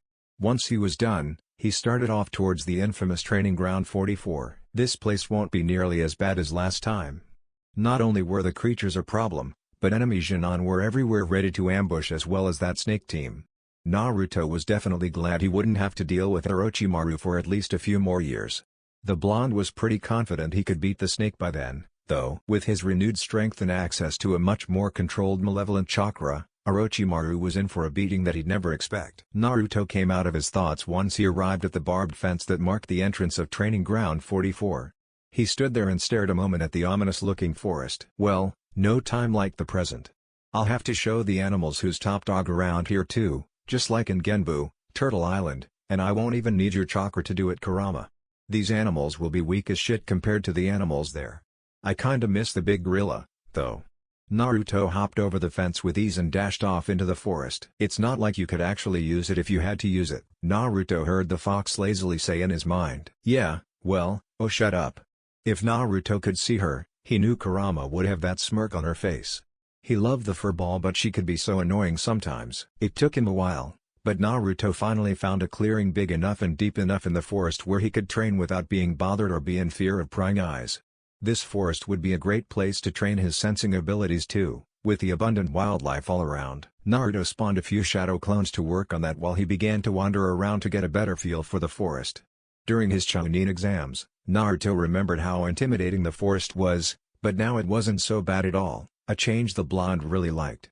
A little later, Naruto was back in the clearing and spawned a few hundred clones with a thought and had them scatter. He knew there were maps of the forest already, but Naruto wanted to make his map. If he was going to conquer this place, then he was going to be damn thorough about it, mapping and all. Looks like I have a bit of work ahead of me, the blonde said with a confident smirk. 30. Naruto was working on his wind manipulation when he received the memories of a few of his shadow clones. Shadow clones won't cut it for that. I'll have to pay it a visit, Naruto said smirking. He then began making his way towards the location his shadow clones were at. Naruto kind of expected it, but not as soon as this. What his clones encountered were spiders. Giant spiders. The creatures themselves weren't a problem, as his clones could easily avoid them. What killed them was, by the look of it, the king spider. Apparently, his clones had gotten a little too close to where the queen resided. If Naruto was going to conquer this forest, he might as well start by making the current leaders answer to him. After speeding through the trees, Naruto landed in front of a giant web-like structure that was bigger than most houses. Well, this looks like the place, Naruto said with his fists on his hips. At that point, the Jinchuriki was completely surrounded by angry-looking spiders, itching from the blonde to make a move. Looking around, Naruto gave out a pulse of chakra which definitely didn't go unnoticed by the black arachnids. Based on what he felt, Naruto guessed there was about 100 around him. Many more underground. Well, let's go, Naruto shouted, getting in a ready stance. A moment later, all the spiders that encircled him charged. The first spider that reached him, Naruto drove his fist into its head, feeling the satisfying crunch against his fist. With the first one down, Naruto became a blonde blur, using his fists and kunai to wreak havoc on the horde of spiders. Each spider went down one after another, the creatures trying their best to flank and take the orange-clad human by surprise. Naruto drove a kunai into the belly of a spider that tried to pounce on him, quickly pulling it out to block the fangs of another that came from his left. Quickly building chakra in his left hand, Naruto drove a blue orb of rotating chakra on the spider's underside. Rasengan. Naruto spun around and jumped in the air just as two more spiders landed on his previous location. Naruto threw two kunai with explosive tags on them, detonating on impact and sending spider guts everywhere. While in the air, a spider that was larger than most jumped down and tried to land on the destructive human. Naruto saw this, and gave a smirk just as the bigger spider landed on top of him, burying its stinger into the chest of the blonde. Landing on the ground, the larger spider moved off the intruder with satisfaction, only to be thoroughly surprised when the human puffed out of existence with 3 Rassengans ripping its back apart simultaneously. Giving a screech of pain, the spider curled up the way spiders do when they die. Naruto landed on the ground after jumping off the fleshy heap, his 2 shadow clones dispelling themselves. The remaining spiders surrounded the blonde, now too afraid to attack after they bore witness to the death of one of the fiercest arachnids in the forest. "Aw, come on, are you scared?" Naruto mocked. He was soon silenced, however, when he heard a few loud thuds against the ground behind him. Naruto slowly turned around to see a spider that had to stand at least 4 meters tall. Naruto looked up at the giant creature with no fear in his eyes. The massive spider angrily stared back with all 8 eyes. "So you must be the king my clones bumped into. Nice to meet you," Naruto said with a beaming smile. "As you can see, none of your spiders stood a chance against me, so I'll offer you this, obey me and I'll spare the rest." Naruto wasn't sure if the king could understand him, but he thought it was worth a shot. For emphasis, 20 of the blonde's shadow clones stood in the trees, each holding a futon, Rasen shuriken, ready to unleash them at any moment. This didn't go unnoticed by the king. The sound of them alone was enough to tell that the spinning white orbs would have no problem wiping out the rest of its children, including itself. As if to add to the effect, Naruto leaked out a bit of Kurama's chakra, thoroughly making some of the smaller spider quiver. The king gave a hiss, causing Naruto to raise an eyebrow. "It would help if I spoke spider. Apparently he can more or less understand me, though," Naruto muttered, his hand to his chin. After a few tense moments, tense for the spiders that is, Naruto brightened his expression and snapped his fingers. "That's it. Hold on a moment." Naruto's sudden outburst caused more than a few flinches from the black arachnids. Naruto sat down and unsealed some of his Fuinjutsu supplies and began writing out script on 2 pieces of seal paper. After about 15 minutes of the king watching the blonde curiously, he suddenly stood up. "All right, all done. Hopefully with these, we can properly communicate," Naruto exclaimed excitedly. He then placed one of the seals on his forehead. "Okay, I'm going to have to place this on your head, if you understand. Lower your head." The king spider looked upon the blonde suspiciously for a few moments, but then complied and lowered itself to the ground, maintaining as much dignity as possible in front of all its subjects. Naruto placed the seal on top of the spider's head and activated it. Moments later, the spider heard the blonde's voice in its head. "Hey there! Can you understand me now? What is this you have done?" The spider responded in a low hiss-like voice. "I simply made telepathic seal converters so we can speak telepathically. It only works if we're right next to each other though. To be honest, I wasn't sure if it would work. I've been working on this particular seal for some time but haven't had anything to really test it on," Naruto said with his hand to his chin. The king just eyed the human, never relinquishing its suspicion of the boy. "Why have you done this?" the king asked in its unique voice. "To make a deal with you. You and your spiders serve under me, and I won't kill your queen. Sound good?" Naruto said with a grin. The king didn't visibly or audibly respond for a minute. "You don't leave me with much of a choice. We will serve under you, but we will not leave this forest," the king finally responded. "That's fine. I just don't need to go attack me or my friends. Plus I have this idea. I would like you to guard the forest from intruders, unless it's for the Chunin exams that is." No response. "You are quite strong for such a little creature," the king said with a hiss, "not like those who typically wander in here. You have proven your strength, and we will do as you ask." "Awesome. Another thing I was thinking about on my way here, was that if you would mind if I created a summoning contract for your kind. It would take a few days to draft up, as well as apply the necessary seals for those who I would summon." Naruto looked up at the king expectantly. "I will consider it, and I will have to discuss it with our queen as well. It is interesting. No one before has been interested in summoning contracts with our kind. You have my interest, human. Now leave this place. My kin is not fond of your continuous presence here." The king spider then began to turn around. "One more thing before you go," Naruto said, "how is it that you're so intelligent?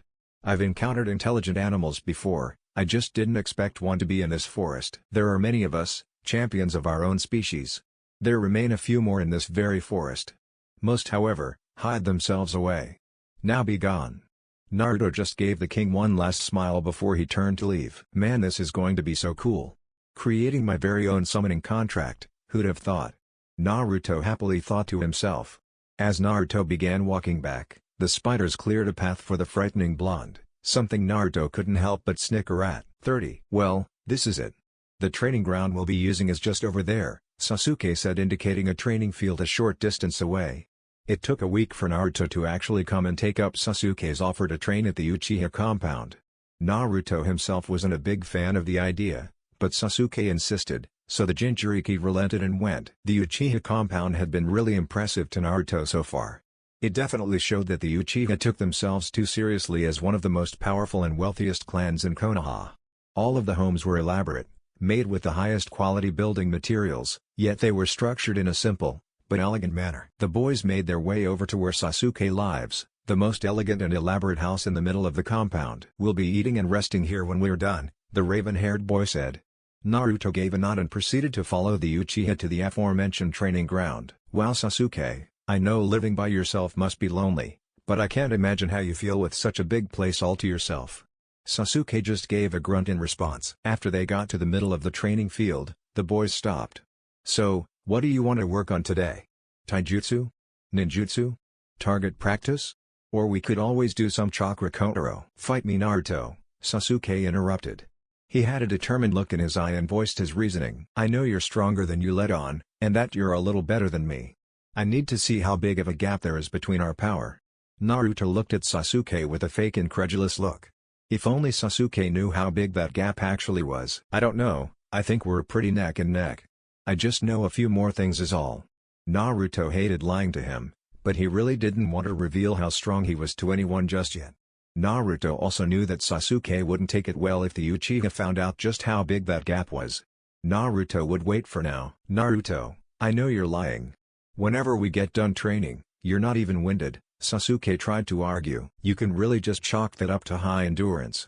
I've always had crazy high stamina, you know that from the academy spars my shadow clone has with the other students," Naruto tired to defend. "Anyway, I don't think it's a good idea right now. Maybe another time?" Sasuke stood there with his hands in his pockets, glaring at the blonde, not taking no for an answer. "Even if you say no, I'll just start attacking you and you'll have to defend yourself. Naruto sighed. He knew he shouldn't fight Sasuke. The Uchiha would know just how much the blonde was holding back. Okay, fine. But can we do it tomorrow? I've already done my physical training today, so I won't be at my best, like I'm sure you want me to be. Sasuke narrowed his eyes before giving a reluctant nod. Fine, tomorrow it is then. Let's work on ninjutsu then. I need to get my Katen, Gakakyu no Jutsu, Fire Release, Great Fireball Jutsu, down. It's still too weak. What'll you work on? From my understanding, you don't have any other ninjutsu besides the Kage Bunshin no Jutsu, Sasuke said, expectantly looking at Naruto. Well, actually I do. I'm wind-natured, so I can work on some wind jutsu. Naruto wasn't lying either.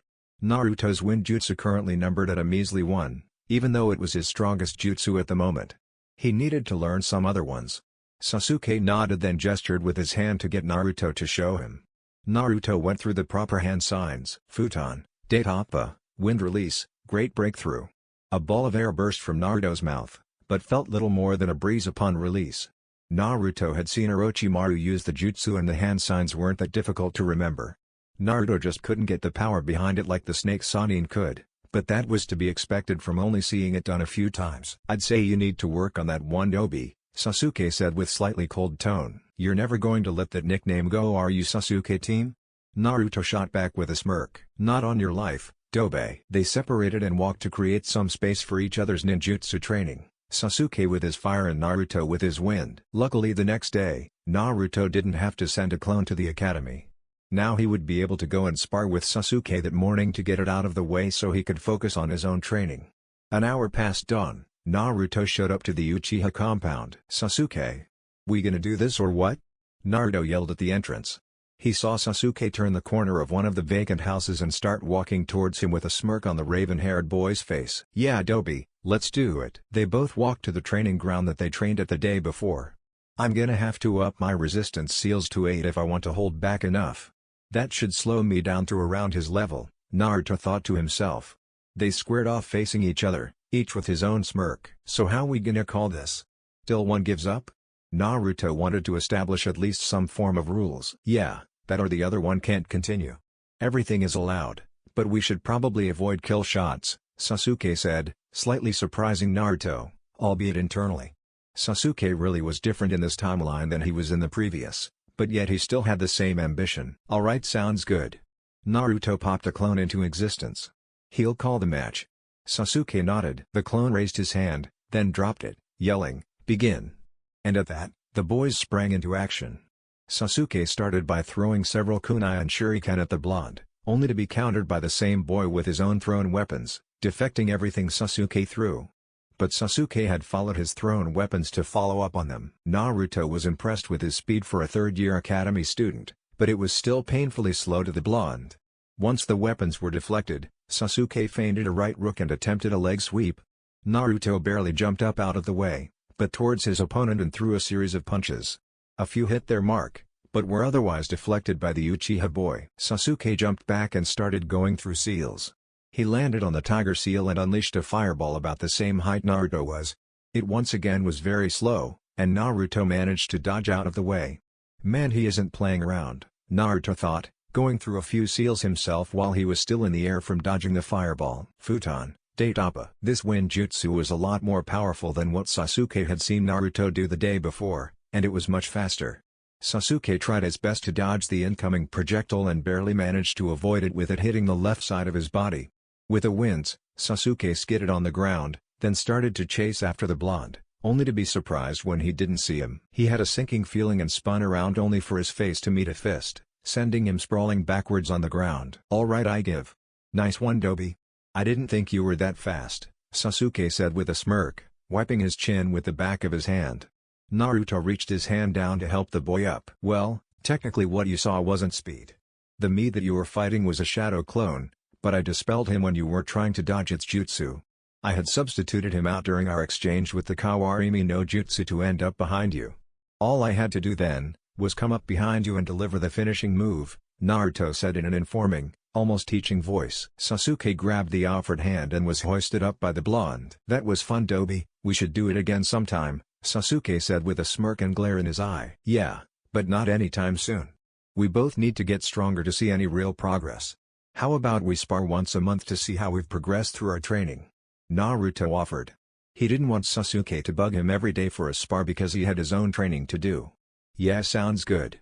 I will beat you one of these days." "Well, only time will tell. Anyway, I need to go run some errands in the village then get to training. I'll see you at the academy tomorrow." As Naruto said this, he began walking out of the compound and held up his left hand as a goodbye gesture. In all honesty, Naruto didn't have anything to do in the village, but he figured it would keep Sasuke off his back as to the location of his training. No one needed to know that right now.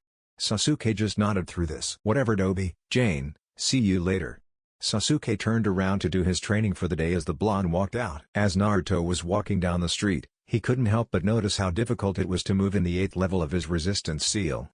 The seal was designed to up the resistance factor by 2 at every level, making it progressively more difficult to move up. This could be tweaked to 1.5 times instead of 2 if it was too much, but Naruto more often than not just bore through it. At this level, however, it was just ridiculous. He had done it to make it fair against Sasuke. While he fought, he had to pour all of his efforts into moving at the speed he did. There was no way he'd be fast enough to get behind Sasuke like he seemingly did in the spar, so he managed to pull off a substitution while Sasuke hadn't noticed. It was going to take a long while before he got used to this level of resistance. Luckily, he found out that with chakra-enhanced muscles, he could lessen the effect of the seal, while still applying the same force to his muscles. This also doubled as precise chakra control exercises, something Naruto couldn't keep up for very long. As Naruto came to the edge of the village, he toned down his resistance seal a couple notches so he could move to training ground 44 quickly and unseen. As a precaution though, he always set off of clone to walk around the village and eventually back to his apartment just so no one got suspicious. Not that many would really care. But still, he didn't want to take the risk. Naruto arrived at the fence of the forest and proceeded to jump in and run in. Once he was at the clearing he usually trained in, he made 300 clones. "Alright, you 100, work on wind manipulation, and possibly come up with some new jutsu if you can. You 100, work on lightning manipulation. The last 100, work on Fuinjutsu and perfecting brushstrokes, as well as coming up with some ideas of new seals. Go," Naruto commanded and sent his clones to work. "Alright, now let's get the 8th level under control." With that, Naruto upped his seal once again and began a grueling physical workout that he'd work on the rest of the academy year. XXXXXXX. Over the next 5 months, Naruto continued to send clones to train and spar with Sasuke. He realized that Sasuke could never hit him after the next couple of spars, so sending clones in his place wouldn't be much of a problem anymore. However, Naruto did stop sending clones to the library, having read everything and learning everything he could that would be useful for him, at least until he could get into the restricted sections. Remembering Haku, he also started to practice with senbon needles, perfecting his accuracy to hit critical locations and pressure points to incapacitate his opponents. There were quite a few clones that had gone through the process as well, not appreciating being the targets for target practice. He had also made some headway on his lightning manipulation. He was by no means at Chidori level, but he could pulse lightning out of his hand without feeling numb afterwards, and in his book that was immense progress. He was glad he made his clones handle all the backfires that messing with the unstable element caused. After seeing Sasuke and Kakashi do so much with it, Naruto kind of wanted to learn it. What he hadn't counted on, was that after a little bit of work, lightning was coming pretty easily for him, or at least easier than it should. He guessed that it was his second chakra nature, because it still was by no means nearly as easy as wind manipulation, not that it was easy by any stretch. He had also developed a few wind ninjutsu. Not very powerful ones mind you, but hey, it was progress. After messing with wind chakra for so long, he also got the idea of enhancing his moves with not just chakra, but wind chakra. If it was anything like his Rasengan, then it would up his power considerably. He had to make sure to be careful though because the Rasen Shuriken destroyed his arm the first time he used it successfully. The idea was still in its infancy, but he had started to work on it a little. He knew it was going to take a long while to perfect it though. Luckily, he still had 6 years until shit really hit the fan. Currently, Naruto was once again in his favorite clearing in the Forest of Death, when one of his clone scouts reported in by dispelling itself. "Huh? Well, I guess I should have expected her sooner or later. She does come to this place pretty often if the previous timeline was any indication." He was surprised that it actually took this long for her to find him. He had dispelled all of his clones that were training just in time for a certain purple-haired kunoichi to land about 30 feet from him, still beautiful as ever. "What the hell is a gaki like you doing in this place? Are you fucking stupid or just plain crazy? Asked the purple-haired woman with an incredulous expression on her face. Well, I like to train here. I don't have to worry about other people bothering me all the time, Naruto said somewhat sheepishly, rubbing the back of his head. Train here? Do you know what this place is, you fucking brat? Death is in the title for a reason. She somewhat yelled out, but it didn't intimidate Naruto in the slightest, putting her slightly on edge. Yeah, and that's exactly the kind of deterrent I need for people to stay away. Plus all the weapons and stuff the beaten or dead Jonin left after the Chunin exams 2 months ago were pretty helpful, Naruto said, still sheepishly, but in a tone that showed no fear. The way the kid played off seeing dead bodies slightly unnerved her, then she processed the other part of the statement. Wait, just how long have you been coming here? Anko asked, a little shocked. For someone as young as this kid to be able to stay in here for that period of time, it was unheard of. Well, I had to move training grounds around 6 months ago after the first one was found. Funny enough, you were the first one to find me there, as well as this place. At this, Anko scrunched her nose up in confusion before it dawned on her. Wait, you're the one that placed those seals all over the place. There's no way a gaki like you knows about seals to that extent, she yelled in a disbelieving tone. Well, I like to think I do, but you don't have to believe me. I could prove it to you sometime if you'd like. Oh yeah, I have a question for you. Anko looked at him a bit taken aback by his casual tone. Almost all the Jonin she had ever seen in this forest were always on edge, fearful even, and even more so whenever she interacted with them. For an academy kid like this to be acting this way in front of her, unsettled her further. She just nodded at Naruto's statement, acknowledging him to continue. Well, back at the other training ground. I knew you couldn't deal with the seals, so it was understandable why you left, but why did it take so long for someone to come check the place out, and why was it an Anbu and not you? Naruto asked, genuinely curious, although he had guessed what it was. Anko paused before answering. Well, I was on my way to a mission and decided to take a shortcut and happened upon it. As to why it wasn't me, I wasn't that interested in it. I just reported it like any other shinobi loyal to the village in that position would do. Anko didn't really know why she was telling this kid this, but his easygoing nature made it easier for her to talk to him, albeit unnerving given the circumstances. Yeah, I figured. Oh, by the way, I didn't catch your name. A fucking gaki like you doesn't need to know who I am. I'm taking you to the Hokage to explain yourself, Anko said in a colder tone, crossing her arms. Well, why would you need to do that? I'm just an academy student, working on my skills to become a ninja. Is that really so bad? Anko didn't know whether to take him seriously or not, but she knew in her mind that he wasn't simply an academy student. There was something very off about him. She narrowed her eyes dangerously at him, having no effect on the blonde. Receiving silence from her, Naruto came up with a possible solution. How about this? We have a friendly spar of sorts. If I win, then you don't tell anyone about what I do in here. If you win, then I'll come quietly to see the Hokage with you. Anko just smirked and then chuckled darkly. Right, cuz I'm just going to let you make a deal when you have no fucking right to. Watch what you say, kid, it could get you killed, or worse, she said, losing all humor in her speech. Oh come on, don't be like that. If you know you can beat me, then what's the harm in showing me? The way you put it, it seemed like it wouldn't take you very long at all, Naruto said with an innocent smile. You know what, fine. But if you get seriously hurt or killed, it's on you. Naruto smirked at her remark. He knew that he couldn't afford to play around with seals on, as Anko was one of the village elite Jonin, so he completely deactivated them. After he did that, his smirk grew into a devious grin, one that people would recognize as his prankster grin. Anko saw this and got into her battle stance and prepared to lunge. What she didn't count on, was that right before she was going to take the gaki down, the blonde just vanished. She had never seen someone move so fast. Before she knew it, he was behind her with a kunai to her throat. Well, I guess that's my win. Anko let a chill go down her spine. She doubted that was his full speed, so just how fast was he? She reluctantly nodded after a moment and the blonde pulled away from her, prompting her to turn around and face the winner. How the hell do you move so fast? That was fucking ridiculous, Anko exclaimed, demanding an answer while rubbing her neck. Lots of training. Hard, brutal, training. But to be honest with you, I didn't know I was that fast. I haven't tested it in a while, so, sorry, I guess, Naruto said, rubbing the back of his head.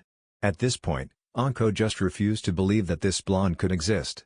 To know how to move that fast at such a young age, Itachi didn't even compare to that. She had seen him in a fight or two around the village before he went and betrayed Konoha. To think that someone could be better than him, it sent another shiver down her spine. She shook her head to get out of her daze and looked back at the blonde. With a serious expression, she asked, "Who are you, Gaki?" Once again, this was more of a demand, spoken in a low tone. "Naruto Uzumaki, your friendly neighborhood prankster, annoying the shit out of everyone that he can, at your service." As he said this, he took an extravagant and exaggerated bow with a smile on his face. At the mention of his name, Anko narrowed her eyes a little. Where had she heard that name before? It was so familiar. She internally cursed herself for not paying attention to village affairs. This boy was interesting though, that was for sure. "If you want to spar again, I can throw my resistance seals back on to make it more of a challenge for you." As the blonde said this, Anko couldn't help but notice that there was no condescension, judgment, or arrogance of any kind in his voice, but pure genuineness. "What makes you think I need you to?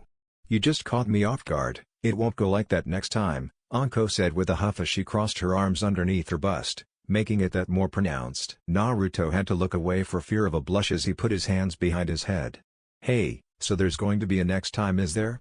When Naruto said this, Anko realized what she said, and couldn't help but widen her eyes, but then quickly closed them with a huff. "Well, you're definitely more interesting to fight than most other jonin, so I don't see why not." "Well, I'll be here if you ever want to go again. Also, I still don't know your name," Naruto said while scratching his cheek, knowing full well what her name was, but she didn't know that. Anko Mitarashi," she said this with a grin, having moved her hands to her hips. "And if you fuck with me, I'll fucking kill you." She kept up her grin as she said this. No matter how old Naruto was mentally, that was still a little unnerving the way she could say that with that facial expression. "Well, it's nice to meet you, Anko. I take it you'll honor our agreement and not tell anyone about me?" Naruto asked a little cautiously. Yeah, don't worry about it, Gaki. I'd rather keep you to myself anyway. If I told anybody they'd just ruin my fun." Again she said this with her trademark grin. Naruto couldn't help but shake his head at this. Same old Anko, he thought. "Well, now that I have your word that you won't tell anyone about me, I'm going to get back to training. I still have a bit to go with my speed before I'm satisfied." Naruto turned towards the clearing, reactivating his seals as he did so. When he had said that though, Anko blanched a bit. Just how much faster could he possibly fucking be? Or even want to be? "I didn't even see him move. Though I wasn't really expecting it, so I think I'll just chalk it up to luck. My guard won't be down the next time." Anko thought to herself as she watched the blonde walk towards the middle of the clearing. "I'll catch you later, Gaki. There's a stick of dango calling out to me." And with that, she left the blonde alone in the clearing. On her way to the dango shop, she couldn't help but think about her encounter with the blonde. He was definitely strong. Far stronger than anyone his age rightly should be. She'd have to come back and see what he'd be up to in a few days. She had to go on another mission soon anyway. Back in the clearing, Naruto was also thinking back on his strange encounter. "Well, at least I controlled my hormones this time. It'd be embarrassing as hell if I acted the way I did the first time I saw her. Anyways, I think that went rather well, all things considered. Plus, I think I just found a sparring partner and possible friend. She's gonna be interesting to be around, that's for sure. Well anyway, time to get back to it. Got a long way to go." "Who are you talking to?" a clone asked him. Caught off guard, Naruto face faulted, but quickly recovered. "Oh, shut the hell up." And the seemingly self-made clone was popped out of existence with a swift strike to the chin. Naruto then returned to his regular training, well, regular for him. A week later, Naruto was once again in his training ground. He was about to head home for the day when his clones alerted him of someone coming. They landed in front of him with a grin. "Hey Anko. What brings you by?" Naruto asked with a smile. "I like you, Gaki. You don't bother with honorifics. I've always hated formalities. As to why I'm here, I just got back from my mission not too long ago." At this her face darkened a bit, and Naruto caught it, but he pretended not to notice. "Anyway kid, thought I'd get a rematch, seeing as how you surprised me last time.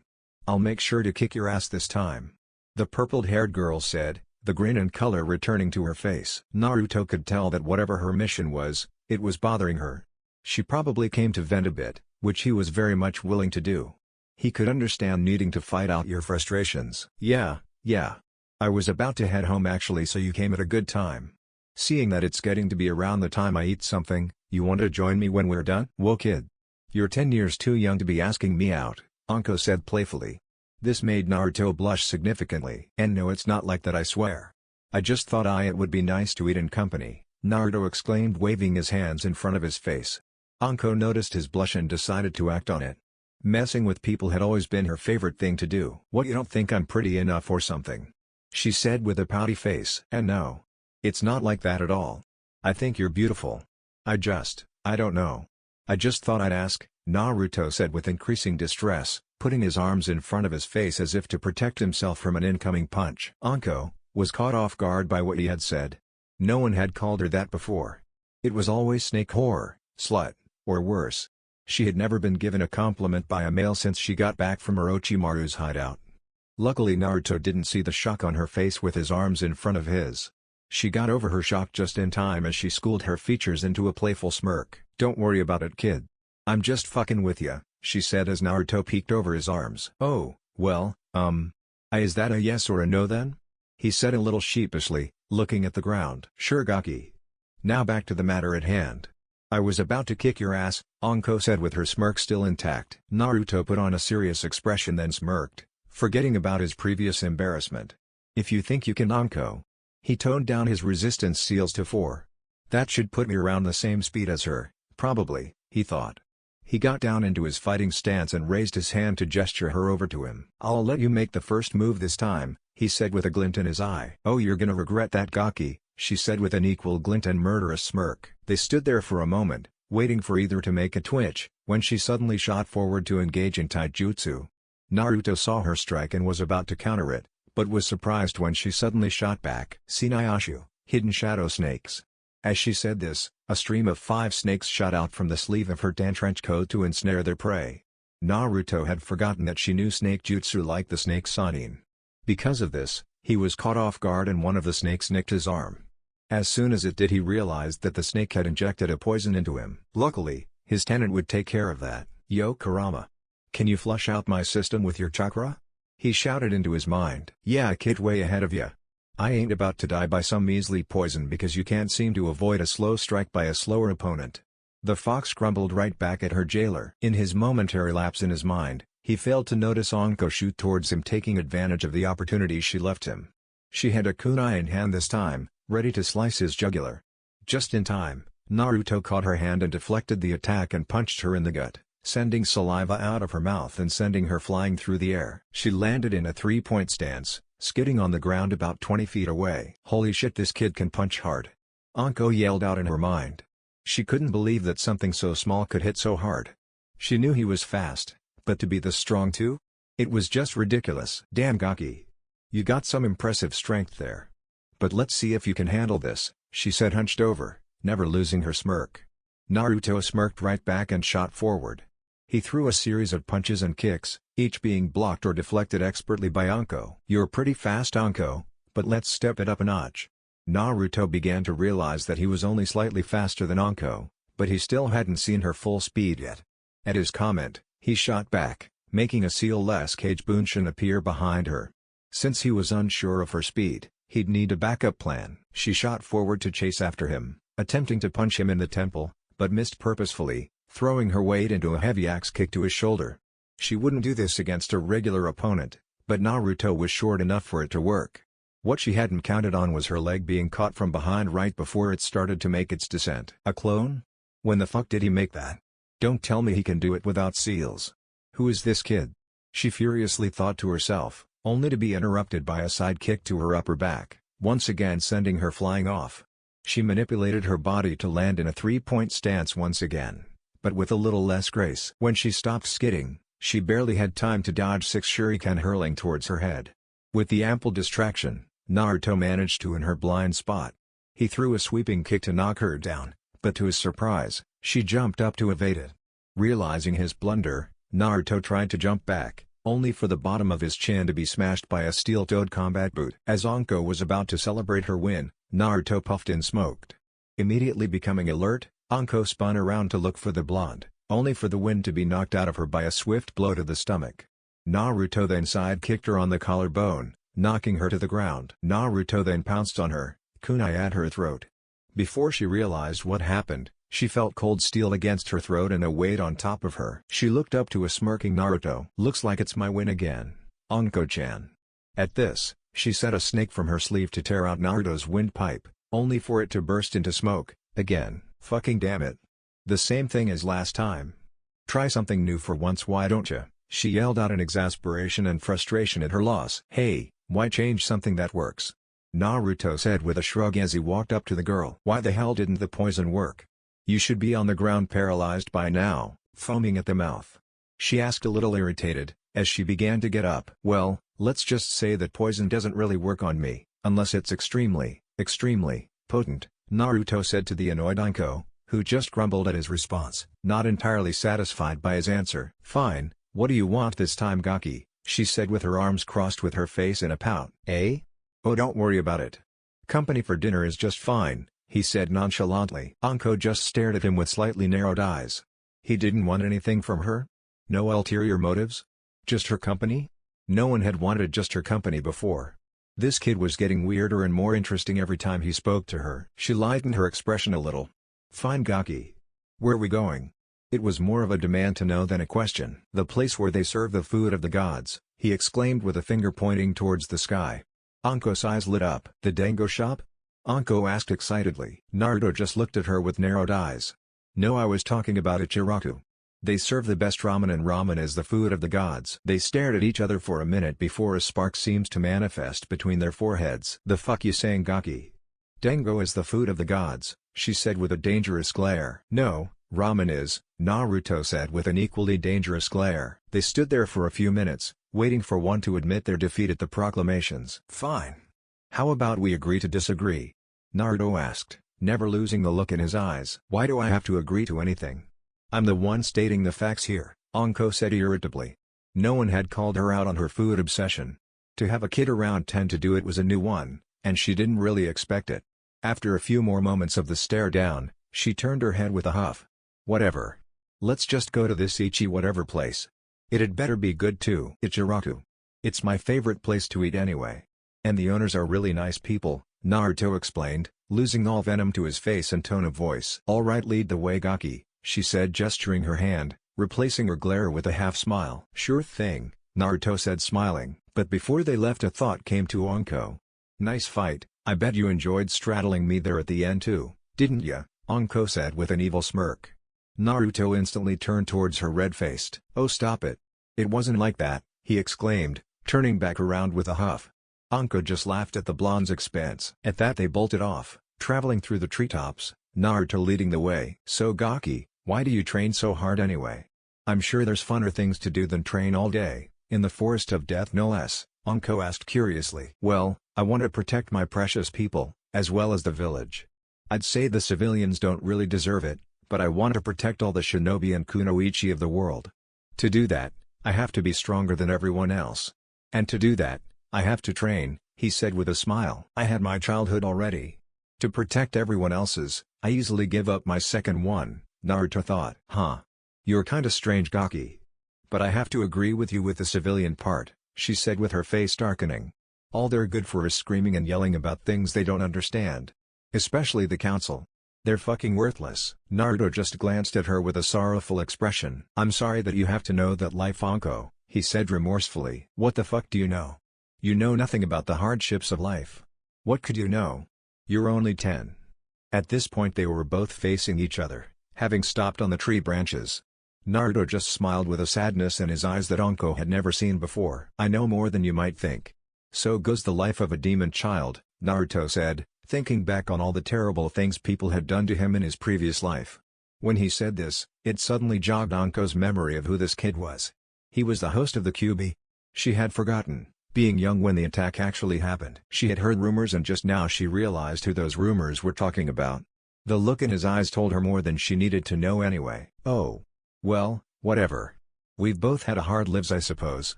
Let's just go, Anko said with a forced smile. You know, Anko, we might not know each other very well or for very long, but you can talk to me if you want to.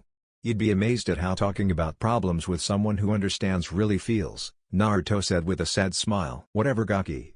I don't need you to. She was cut off when she suddenly knelt down, clutching her shoulder in immense pain. Not now. Why do I have to have an episode in front of this, Gaki? She thought. She bit her lip from the pain, causing it to bleed, before she yelled out in pain. Fuck. She screamed out, with Naruto at her side with a hand on her back in almost an instant. Anko, are you okay? But she didn't hear him, the pain blocking out all of her senses. Seeing her clutch her shoulder, Naruto suddenly remembered that she had her Orochimaru's curse mark, just like Sasuke would eventually have. Forcefully moving her hand to the side, he looked at the pulsing dark circle that was her object of pain. It had expanded to a larger circle with some kanji extending from it. It seems that this curse mark is a less complete one from what I remember from Sasuke's, he thought to himself. Anko wrung free her hand from Naruto's grasp to clutch her shoulder again. Naruto picked her up bridal style to carry her to his apartment. He would have brought her to her own apartment, but he didn't know where it was, so his apartment would do. As he carried her, she seemed to lose her sense of time and where she was, lost in the pain she was going through. He arrived at his apartment, only to see that his door had been kicked in and the lock broken. Shit, I don't have time for this right now, but seals are definitely going up after this is over.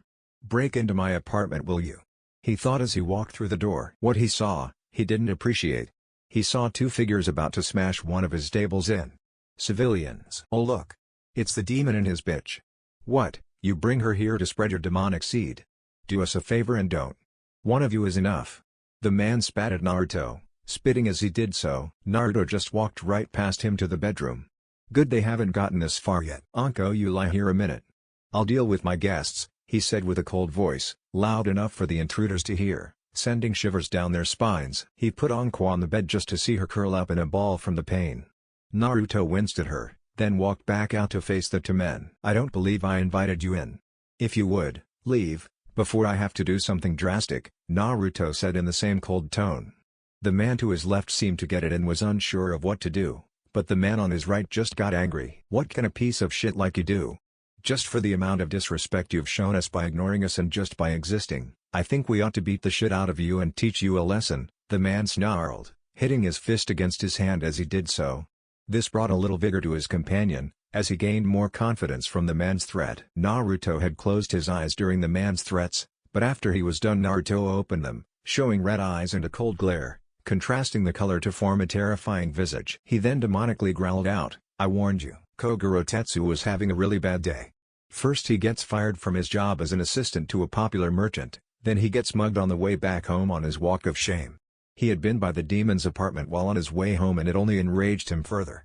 The Kyuubi had killed both his parents when he was 18, and that the demon who did it got to live on was only insult to injury. He thought that he'd go vent his frustrations on the blonde later that night with his friend that also hated the demon for taking his little sister. When they got to the apartment later that night, they had counted on the boy being there so they could show him living was worse than dying. But he wasn't, so they compromised and agreed to trash his place. What they hadn't counted on was said boy interrupting them, carrying a busty female in his arms that he no doubt had seduced with his demon charms. Currently, they were standing opposite of the boy in question when he just gave them a bone-chilling threat. He had already felt a little put off by the boy's attitude, but it was nothing compared to the sudden burst of killing intent that they were feeling. It overwhelmed him, almost crushing his very soul out of his body. He wanted to scream out in fear, but could only kneel with eyes wide, absolutely petrified. It had been just like that day 11 years ago, the same feeling of dread. The boy had blood-red eyes and a dangerous, feral frown on his face. I will only ask you this once. Leave, and never come back. It was demanded, not asked by the enraged boy, seemingly turned demon. Kogoro just nodded dumbly, struck in fear from the boy in front of him. With a motion of Naruto's hand, he scrambled to his feet to flee so he could keep his life intact, his partner in crime following hot on his heels. As if it were a switch, the killing intent vanished, as did Naruto's anger. Now that that's taken care of, Naruto said with only a small bit of irritation, turning back to the bedroom. You know, I always relish in the fear that radiates off people when you do that, Kit, Kurama said in her container's head with amusement. Oh, I bet you do, Naruto said with a chuckle. Walking towards the bed where Anko was writhing, Naruto's face darkened. He moved to sit beside her, unclenching one of her hands to hold it. She took it and squeezed as the pain tore through her body. Naruto had to wince at the strength she was applying, more so out of sympathy than pain. He stayed like that with her for a few hours until the pain finally passed and she was fast asleep, exhausted from the event. At this point, Naruto was once again looking over the seal to get a better look. He frowned at it, not being able to see the whole array, but being able to tell that the seal itself consisted of 3 distinct parts. What those parts were, he had no idea. He assumed at least one part had to be what distributed the chakra that caused the pain. This will be a tough one to figure out, Dadabayo, Naruto mused to himself. He was caught off guard when Anko suddenly wrapped her arms around him as she laid in her unconscious form. Not knowing what to do, Naruto just sat there next to her, frozen in place with his arms up, not daring to touch her. Eventually, he sighed, seeing as to how she wasn't going to be letting go anytime soon. He lied down on his bed to let her continue to snuggle up against him. All the while his face was bright red from, to his mind, the compromising position he was in with the older Jonin. It was the least he could do to provide comfort for what she had just gone through though. They laid like that for the rest of the night, Naruto getting barely 2 hours of sleep, and once his body made the decision to sleep for him, he awoke with Anko's arms still wrapped around him with her soft mounds pressing into his side. She hadn't been like that when he went to sleep. Realizing the situation, Naruto's face went bright red, with a small trickle of blood going down his nose.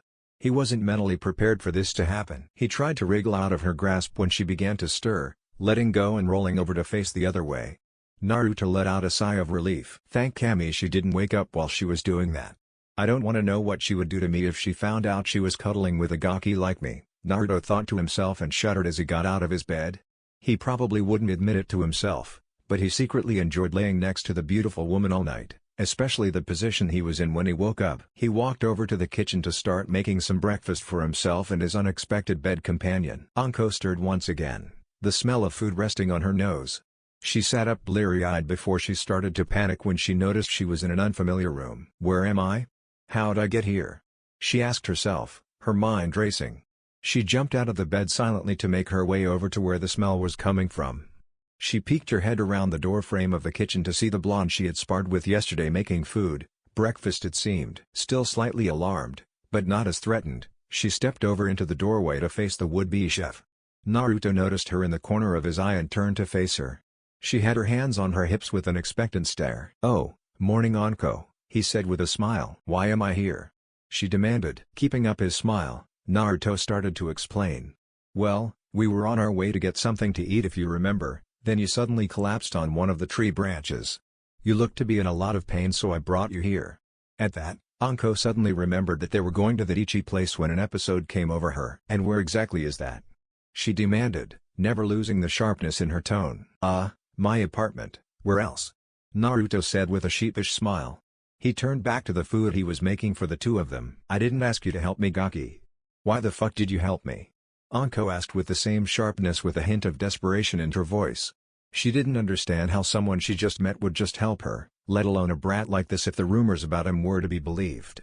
Right before her episode began, she had remembered that the blonde was the local pariah. "Well, I mean, why wouldn't I? I can't just leave a beautiful girl such as yourself to suffer in pain alone, can I?" Naruto said sheepishly, rubbing the back of his head, glancing at the purple-haired woman. She just narrowed her eyes at the boy. She didn't remember what happened after she stopped at the branch last night, much like her previous episodes. She hadn't had one in a few months and was surprised it came as soon as it did. Typically they would come every 6 months or so. Sparring with the kid must have triggered it somehow. "Anyway, I'm making us some breakfast if you want to go sit at the table." Anko just nodded hesitantly before she made her way to a chair at the square table in the other room. It was one of the few tables that weren't destroyed in the whole place, and she couldn't help but wonder why most of the kids' furniture was in such shambles. She didn't have to wait much longer as Naruto brought her a plate of eggs, bacon, and diced potatoes and set it in front of her, as well as a glass of milk, doing the same for himself, sitting across from her. "Itadakimasu," Anko mumbled irritably, eyeing the food in front of her, making sure the blonde ate first to make sure it wasn't poisoned before she started eating as well. They sat in somewhat uncomfortable silence as they ate their food. After some time Anko broke the silence with a question. "Say kid, why does your place look like shit?" "Oh, well, when I got back here with you, some unsavory guests were here. They seemed to think that my stuff needed to be broken, but I sent them on their way before they could destroy anything else," Naruto said with a half-chuckle that had little humor in it. Anko was slightly surprised at the explanation. "So what, did you beat the shit out of him or something?" "That's what I would have done, or have done, in the past," she said with a chuckle just as humorless as Naruto's had been. "No, but I did manage to scare them a bit. I don't think they'll be bothering me again anytime soon," he said, thinking back how the faces of the two men had looked. Anko just laughed a bit. "What about you is scary? I've seen scarier shit from pre-academy squirts." She jibed at Naruto. "Oh ha ha," Naruto laughed sarcastically, "let's see if you say that when I go QB on your ass," he mumbled under his breath with a huff. "Sorry Gaki, I didn't quite catch that," Anko said, still chuckling at Naruto's display. After she was done laughing at the boy's expense, her mind was plagued with a question. "Hey, why did you bring me to your place instead of the hospital or something? That's what a normal person would do under those circumstances." "Well, it's because I know that they wouldn't have been any help. All they could have done is sedate you, but with the tainted chakra in your system, I doubt it would have worked," Naruto informed, making Anko perk up in alarm. "What do you know about the mark?" she asked in a dangerous tone with narrowed eyes. "Well, if you keep it between me and you, I know it's a curse mark from Orochimaru. The bastard snake came up with it to control people and in return give them power," Naruto said with a little disgust. Anko just ignored his tone. "How the hell do you know about it? You're just a fucking kid," she yelled at the kid, standing up from the table as she did so. Naruto just sighed at her angered response. "You'd be surprised at how much I know. I actually have an offer for you if you're willing to listen," Naruto said looking up at the alarmed woman. "What do you have that I could possibly want?" she asked with a scowl, upset she didn't get an answer to her question. "Well, I've been taking Tofua Jutsu lately and was wondering if you'd let me try to find a way to remove the curse mark," Naruto said, shocking Anko out of her previous mood. It soon returned though. "How the hell can a gaki like you do that if Jiraiya of the Sannin couldn't even do it?" she yelled at the blonde. "Hey, now, I didn't say I could do it, I said I'd like to try if you let me," he clarified with a smile. Anko still wasn't sure about it. If a supposed seal master couldn't figure it out, then how could a kid do it? But she did hate the fucking thing. She supposed it wouldn't hurt to let him try. Any chance she could to get rid of the painful reminder of her past, she'd take it. She wouldn't get her hopes up though. "Alright, fine. You can try. But I doubt you'll be able to do it," she said irritably, turning her head with a huff. She sat back down to finish her food. "We won't know until I try, will we?" Naruto said with an infectious grin that seemed to put Anko at ease. They finished their food in relatively comfortable silence until both had finished. "Thanks, kid. That was pretty damn good," Anko said, her regular attitude showing itself once more. "No problem." With that, Naruto stood up and took the plates and glasses and went off to the kitchen. He set the dishes in the sink and walked back out to his guest. "Well, this has been fun and all gaki, but I gotta get going. No doubt my roommate is freaking out that I didn't come home last night. I have to deal with a lot of shit from people, so when I don't come home she's always worried sick about me," Anko said with a sad smile. It quickly turned into a smirk as she looked up at the blonde in front of her. "I'll find you in the forest when I'm not busy for you to work on the mark. Possibly a spar so I can kick your ass a bit," she said with her trademark grin. She needed to leave and think things over. She couldn't really wrap her head around this kid. First, he's crazy strong, and then he goes and says that he wants to try to remove the mark that her traitorous ex-sensei gave her that has tortured her for years. Yeah, whatever, Naruto sighed with a smile on his face. He hoped that he could talk to the girl about some of her village problems. If anyone could understand the hatred that came from something you couldn't control, it was him. As Anko was walking to the door, she couldn't help but notice something. Kid, your door is kinda broken," she said, seeing the door on the floor with the hinges busted out. Naruto just sighed. "So goes the life of the demon of Konoha," he mumbled to himself. XXXXX. 3 months later. The 4th academy year was going to start the next day. Naruto was currently lying in his bed thinking things over since he came back. Over the past few months, he spent nearly all of his time in Training Ground 44. Anko would come by once every 2 weeks or so to spar with him and to try to figure out her curse mark. In all of his Fuinjutsu studies, it was by far the most rudimentary and complex thing he had come across. Afterward, they would usually go get something to eat, typically to either Ijiraku or the dango shop that Anko frequented. Naruto discovered that he actually liked dango quite a bit, but ramen was still king to him. He was really enjoying spending time with the snake mistress. She was crude, disrespectful, sadistically sexual, but all in all hilarious and fun to be around. It also helped that she was extremely nice to look at, her easily being one of the most beautiful girls in the entire village. It kind of frustrated him that he couldn't get her to talk about anything personal with him. Every time he tried, she'd either change the subject or just leave altogether. She'd come around one of these days, he was sure of it. He also put some seals up to guard his apartment so what happened the night of Anko's episode wouldn't happen again. The defense seal he came up with wouldn't allow anyone to enter through it anywhere it was active, so all of the entry points of his apartment, except for Naruto and those he invited. He also made some privacy seals so people wouldn't be able to overhear him say or do anything. All in all, he was happy with his new fortress of solitude. He needed to get a new place to live though. Living in this apartment for as long as he had was starting to get pretty old. He'd have to take it up with the old man. Speaking of, Naruto couldn't help but think he should tell the Hokage of his situation. It would definitely help if someone knew of his situation, both in practicality and for his mental health. He could also get access to more scrolls and such if he could convince the grizzled old man. Thinking about this, Naruto decided to get a second opinion. "Hey Kurama, you think I should tell the old man about me coming from the future?" Naruto could hear a yawn in his mind and could almost see the fox stretching out. "I don't know, kid. I'm not sure how he would take it. If he believed you though, it would make things a lot easier. Plus you could warn him about the coming future with Orochimaru and all that," Kurama said with a disinterested tone. "Plus it would explain the power you have and will have by the time your academy year is over.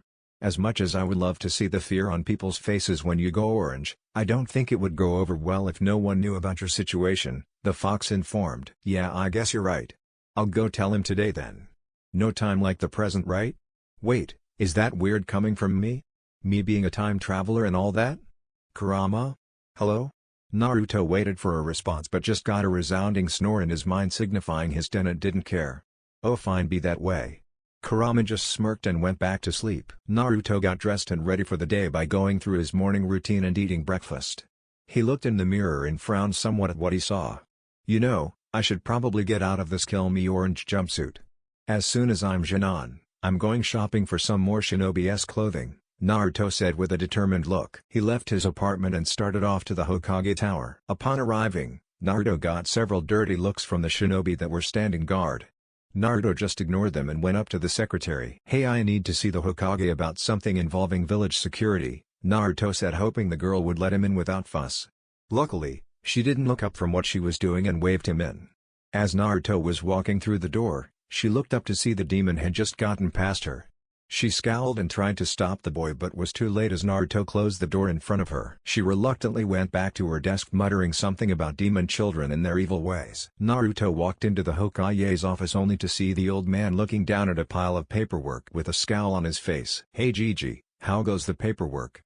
Naruto said with a smile. Hiruzen looked up from his work to greet his favorite blonde with a smile. "Oh, it goes, I suppose. For what do I owe the pleasure, Naruto?" the Hokage asked, pushing aside what he had been working on. "Well, actually Gigi, I need to talk you about a few S-class village secrets that I know about." Hiruzen's face suddenly turned serious as he looked at the boy. Did he know about the fox? Or his parents? How could have he found out? "Naruto, this isn't something to be talking about lightly.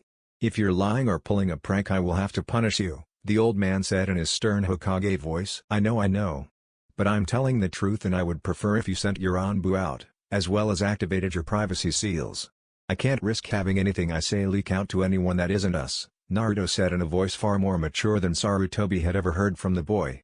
Hiruzen hesitated for a moment, but nodded his head and lifted his hand up to signal for his Anbu to leave. He was also surprised that Naruto had known about his Anbu.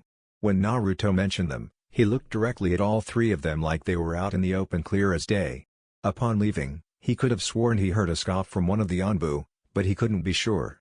Afterward, he activated the privacy seals in his office to keep prying ears from hearing anything. "Naruto, this had better be good." "Alright, well I'll get straight to the point then. 5 years from now, a group calling themselves Akatsuki will resurrect Madara Uchiha, and he then becomes the Jinchuriki for the 10 tails, the culmination of all the tailed beasts. From this, a thing called Zetsu revives Kaguya Otsutsuki, the mother of all chakra and shinobi. Me and Sasuke tried to fight her, but she beat us with ease, killing us both, bringing about the end of the world. While I was dead though, the Shinigami for some reason or another was interested in me and sent my mind back in time to when I was first going into the academy. Since then, I've been training night and day, fooling everyone with the help of Kage Bunshin into thinking that I'm just the dead last in the academy." Naruto took a deep breath after his explanation. After the first sentence, Hiruzen's eyes had been wide in shock and continued to grow in it as the boy went on. After his rather quick explanation, he settled down after a moment and narrowed his gaze at the boy in front of him. "That's quite the tale, Naruto. You know how crazy that sounds, right?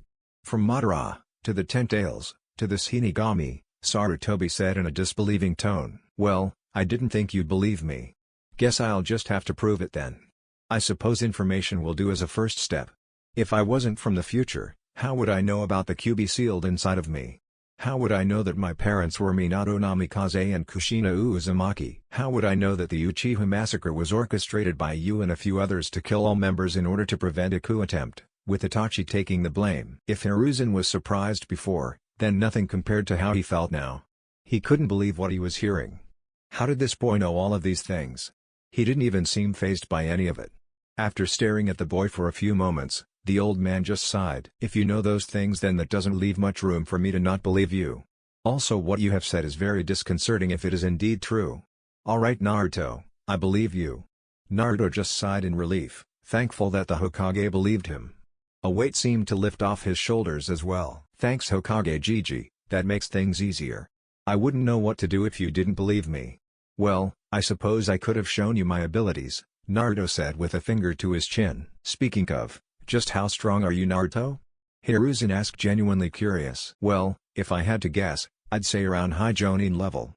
But by next year I doubt anyone short of the Kage, Elite Jonin, or Madara will be as strong as me, Naruto informed matter-of-factly. Hiruzen was taken aback by this. Are you serious?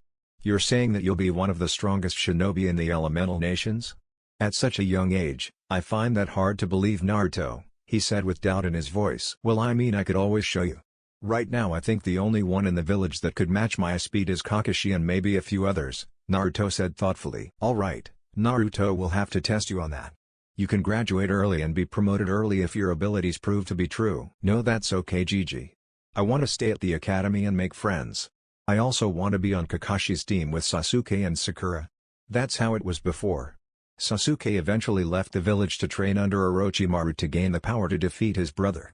I've been working on being friends with him so he doesn't do that, but I still don't know if he'll go or not. Speaking of, 5 months after I become a Jonin, at the Chunin exams, Orochimaru will attack the village with Tsunagakuer.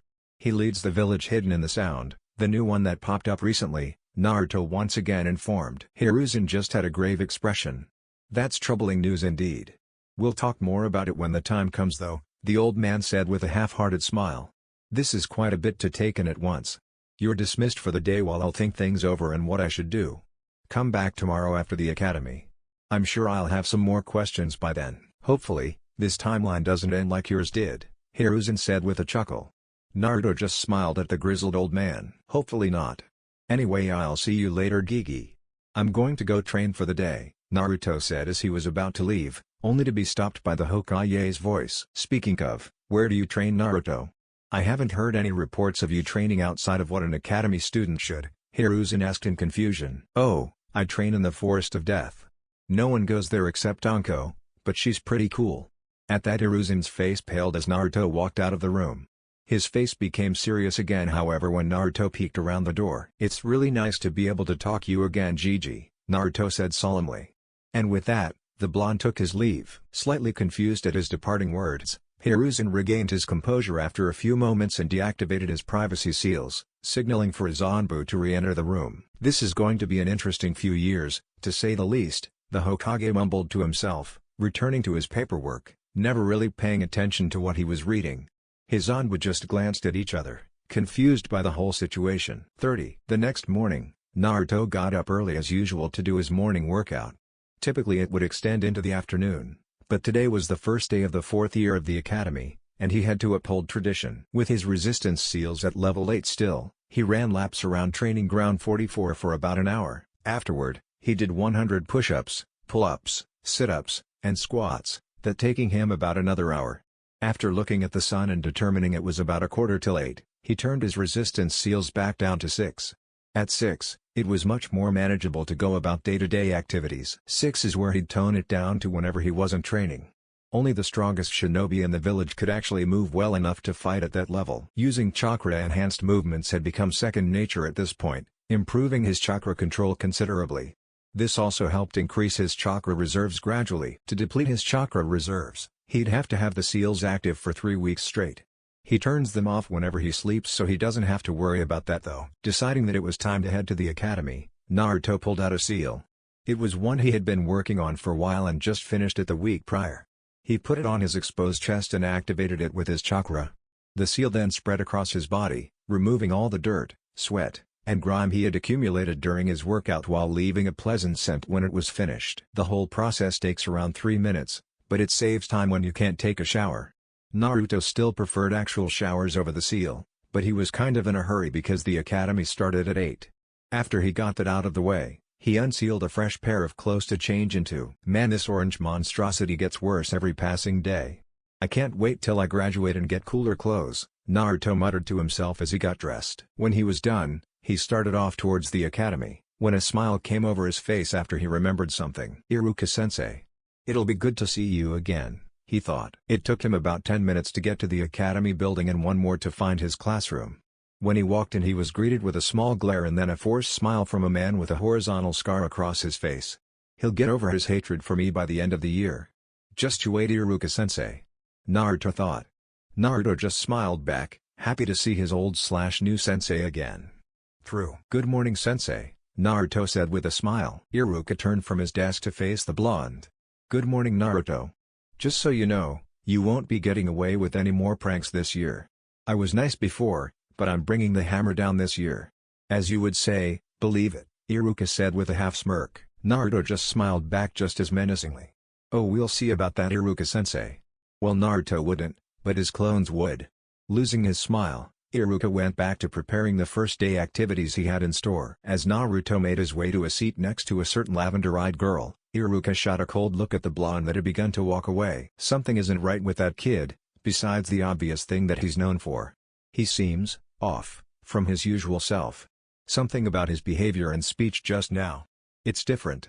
I'll have to keep an eye on him, Iruka thought to himself. After Naruto sat down, Iruka looked down to go over this year's lesson plan. Hey Hinata, how are you? Naruto asked the red-faced girl.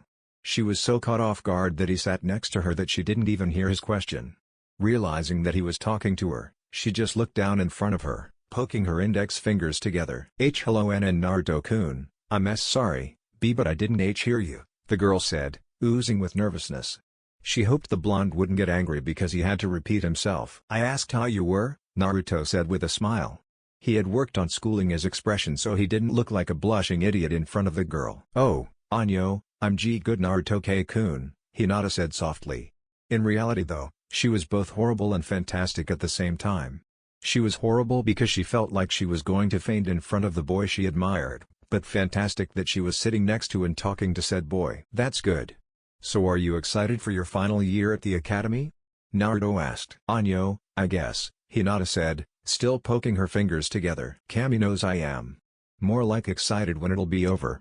Then I can finally become an actual ninja, the first step in becoming the Hokage, Naruto exclaimed, making a few heads turn towards him with glares. That's great Naruto-kun.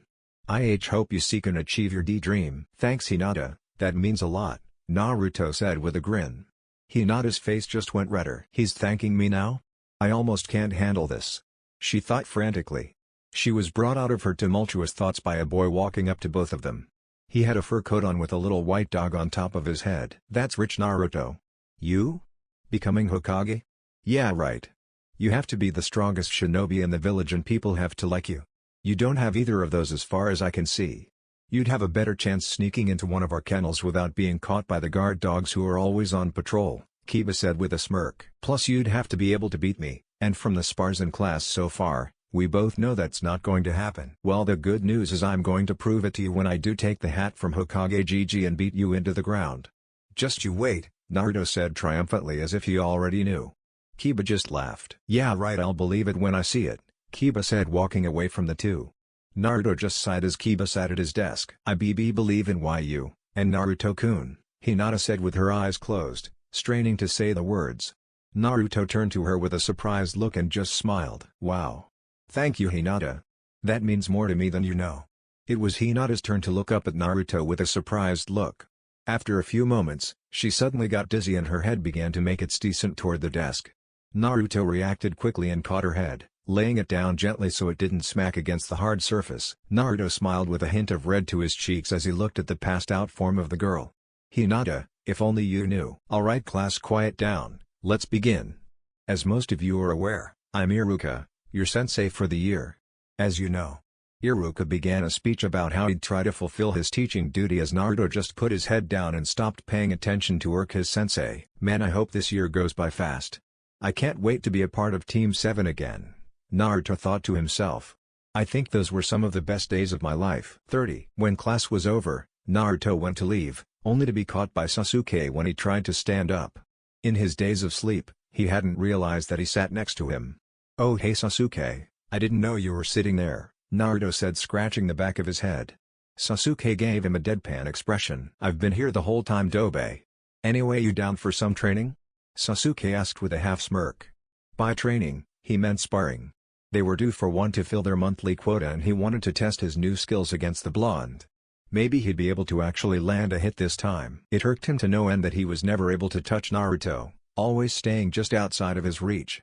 To have someone his age to so far outclass him had been a reality check. Even when he unlocked his Sharingan in a near-death experience from the blonde, he still wasn't able to touch him. It had been infuriating the way he did it too. Flashback, 1 month ago. Alright Toby. Today's the day I actually land a hit on you, Sasuke said with a smirk. Oh, we'll just see about that. I'm going to be a bit more serious than our previous spars, just to warn you, the blonde said. Naruto had been thinking back when they were on the bridge in the Land of Waves and Sasuke activated his Sharingan in a near-death situation. He wanted to see if he could replicate that by making a situation like that on his own. He was sure Sasuke was going to be angry at him for what he was planning, but he'd understand afterward. Wouldn't he? Bring it on, Sasuke said confidently. You asked for it. As they both got into their fighting stances, Naruto was the first to launch himself at the raven-haired boy. Since this was the way they normally started their spars, Sasuke was prepared for it. Ducking underneath the blonde's sidekick to get a hold of his leg, Naruto just spun out of the way of his hand, bringing down his fist, violently crashing on Sasuke's shoulder. With a grunt of pain, Sasuke jumped back to gain some distance. Curse him and his speed, Sasuke thought. He was about to launch his own attack when Naruto was suddenly impaled by 13 kunai. Knowing something was wrong, Sasuke looked around for the attacker. Since he didn't see a trace of the attacker, he went over to check and see if Naruto was alright. Naruto began gurgling as he coughed up blood, bleeding out in Sasuke's arms. Come on Dobi, don't do this. You're stronger than this. You can't be taken down by some measly kunai, Sasuke yelled at the downed boy. In the first time in a long time, Sasuke felt truly scared, frantic even. He was about to lose his one and only friend that understood him. I'm sorry, Sasuke. I didn't see that one coming. Please. Don't forget about our friendship. Naruto's eyes grew wide as he gave one last breath, his eyes glazing over shortly after. After a moment of pure shock, Sasuke stood up in rage, determined to find his friend's killer.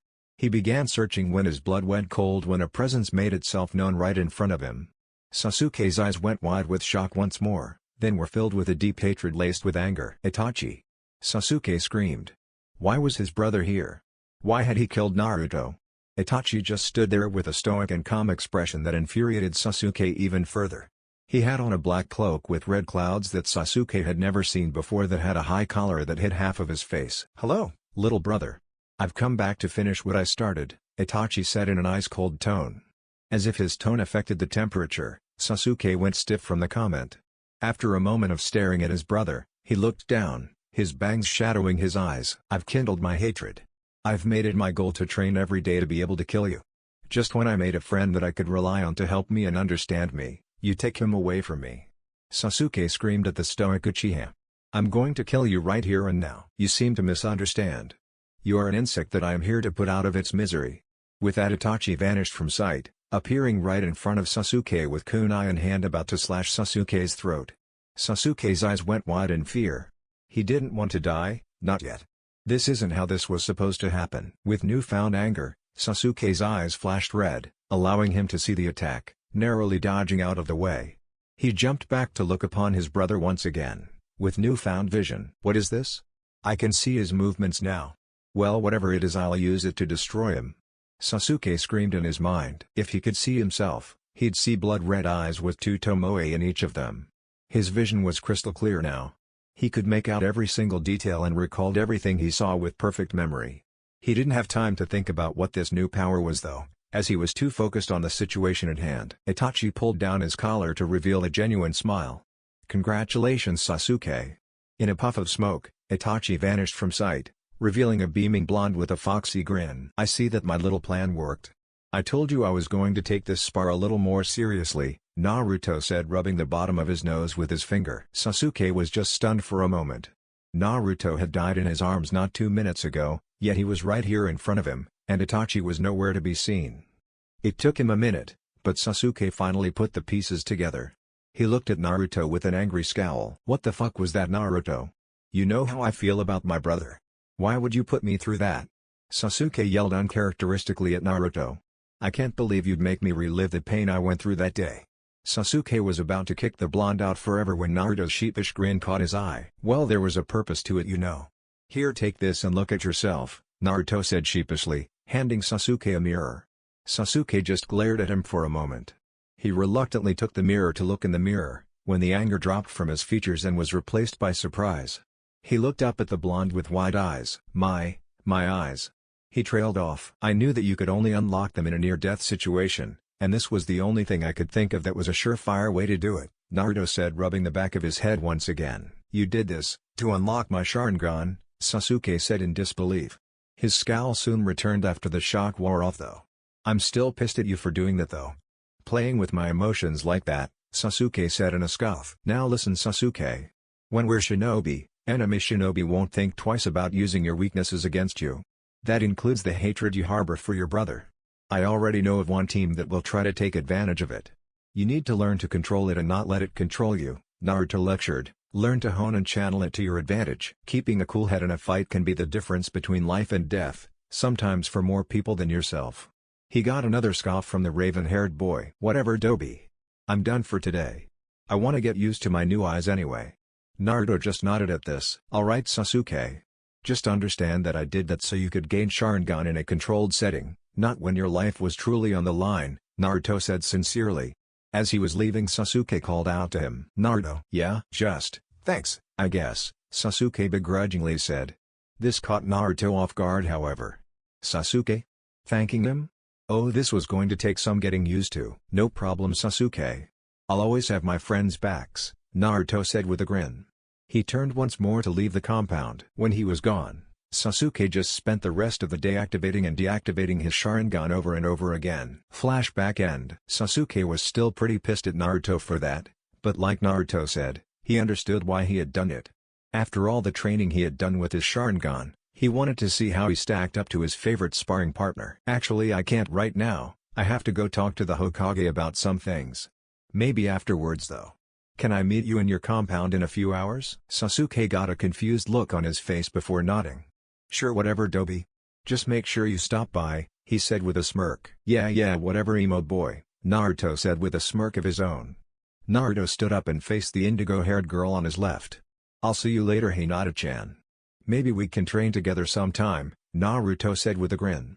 Hinata just blushed heavily at the attention she was receiving from her favorite blonde, that and the suffix he had used with her name. Why yeah, I like that, Naruto-kun, the girl squeaked out.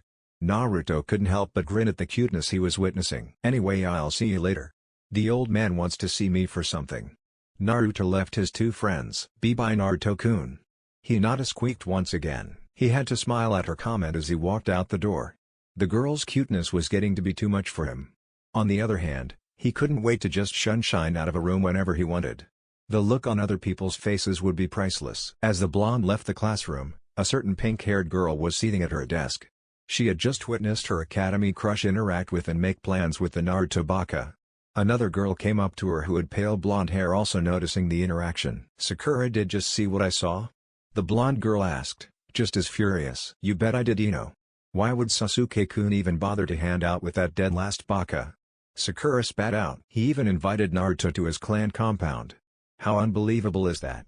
We should try and go talk some sense into Sasuke-kun so he doesn't waste his precious time when he could be spending it with me, Ino said haughtily. Oh no, Ino pig, he should be spending time with me, not you or that baka Naruto, Sakura said with a glare.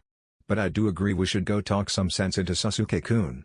Ion nodded at this and the two girls made their way to Sasuke, who was on his way to leave the classroom. Sasuke-kun. Both girls called out. Sasuke glanced in their direction and just rolled his eyes. He didn't want to have to deal with his insufferable fan club today.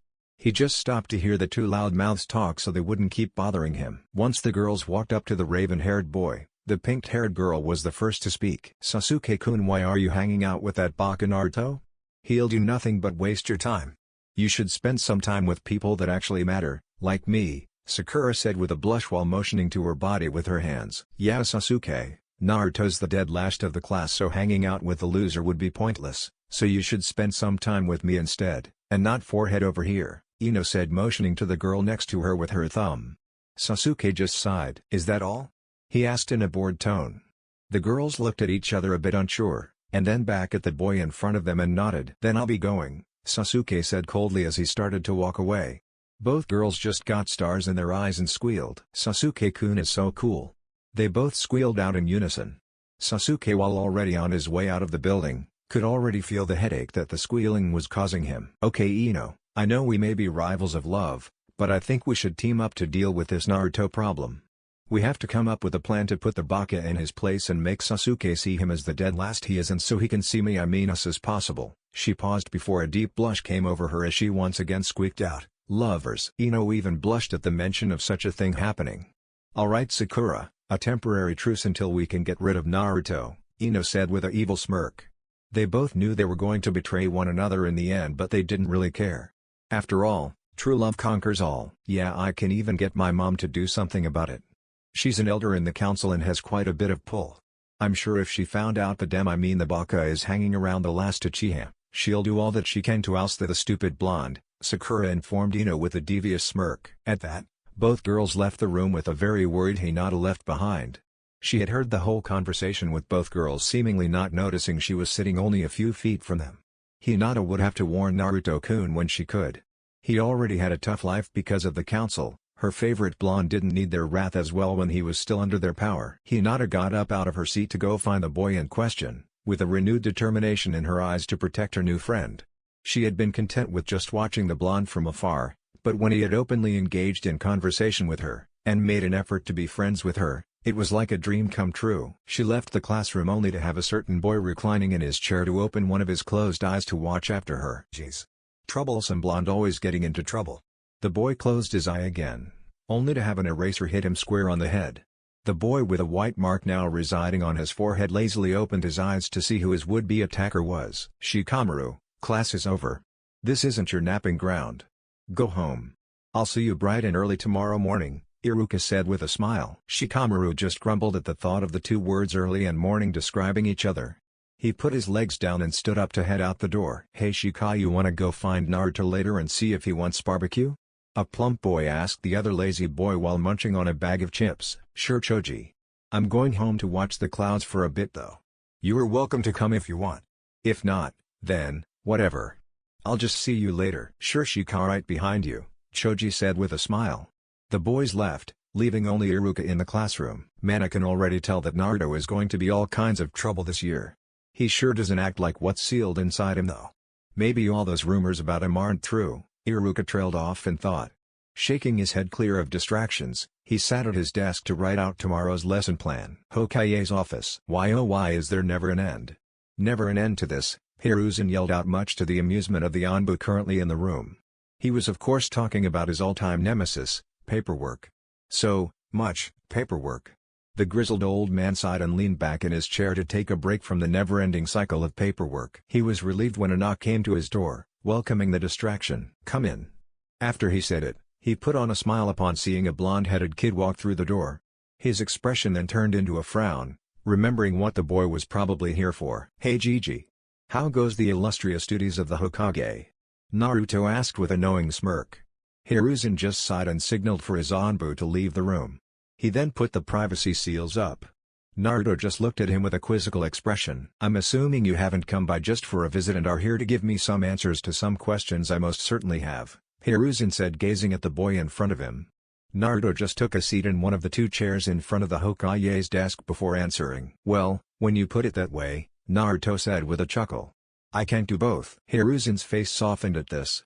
He had always a soft spot for the blonde, him being his surrogate grandson and all. "Yes, well, I do have a few questions about your past and our possible future." Naruto's face hardened at this. Noticing this, Hiruzen decided to tread lightly. "You mentioned Madara Uchiha. To my understanding, Hiroshima killed him in the Valley of the End. So how would he have orchestrated all that you have said?" Hiruzen decided he'd start with a simpler question and nothing directly relating to the war Naruto undoubtedly fought it. "Well, isn't that a story? I was hard-pressed to believe it myself actually. I guess I'll start with that he didn't die like you said. He unlocked his Rinnegan in that instance, otherwise he would have. But even though his Jujutsu saved him, he was much too weak to do anything. Apparently he held himself up underground somewhere with this thing called Zetsu. Zetsu consists of a white half and a black half. The white half is composed of Hiroshima's cells, powered by the Geto statue, aka the Juubi's former shell. The black is the one that initially came to Madara with the plan to end the world as it were.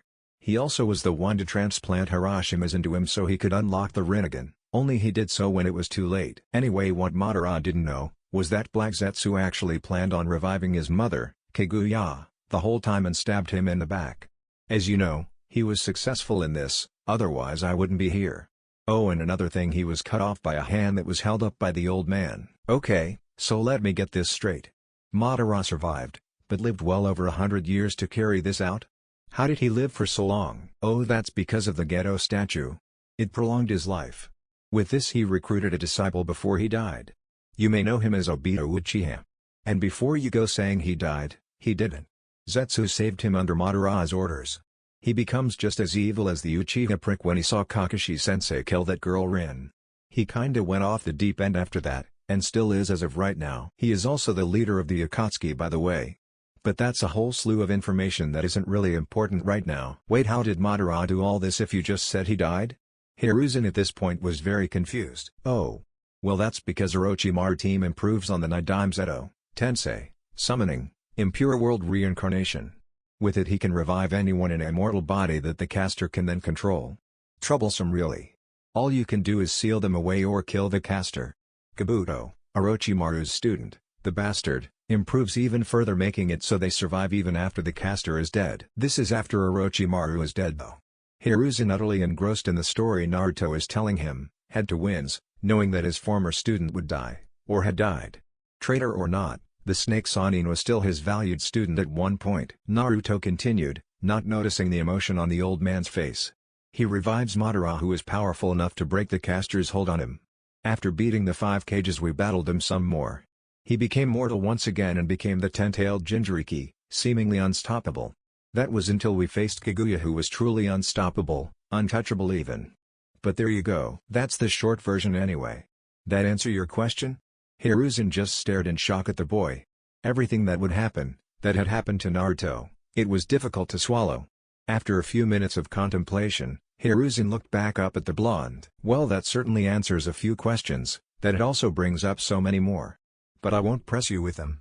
It's a future that's likely not going to happen now, because I'm assuming you have a plan to stop it? The Hokage asked with morose curiosity if the boy actually had a plan. Naruto scratched the back of his head. Well, I have a few ideas. I don't want to alter the timeline too much too soon or I won't know what will happen. To be safe, I plan on playing out the events that happened in the past, with less death of course. There will be a point where I smash their plan off the hinges after I know I'm powerful enough. It'll take me a little while to get the seals I need down though, Naruto said, thinking about said seals, lost in his mind on how to create them. Seeing as how Naruto began to wander in his mind, Hiruzen brought him back to reality with a clearing of his throat. Oh, sorry Gigi. It's pretty tough to figure out Bio, Naruto said with a half smile. Hiruzen just sighed. Kami, he is so much like his mother and father. The old man thought. I believe you, Naruto. Just be careful on how you approach things. One false step and it could spell disaster, Hiruzen told the boy with a stern but slightly worried expression. Oh, don't worry old man, I got this. Naruto beamed at the Hokage. The old man just sighed in contentment. He would have to trust the boy, well man probably. He brought his eyes to meet the blonde's once again. Now that that's squared away, there's the matter of your skill. I'd like to know where you stand among my shinobi. Would it be okay if I arrange a test of sorts? Well, I guess that'd be fine. But can it wait till the end of this academy year?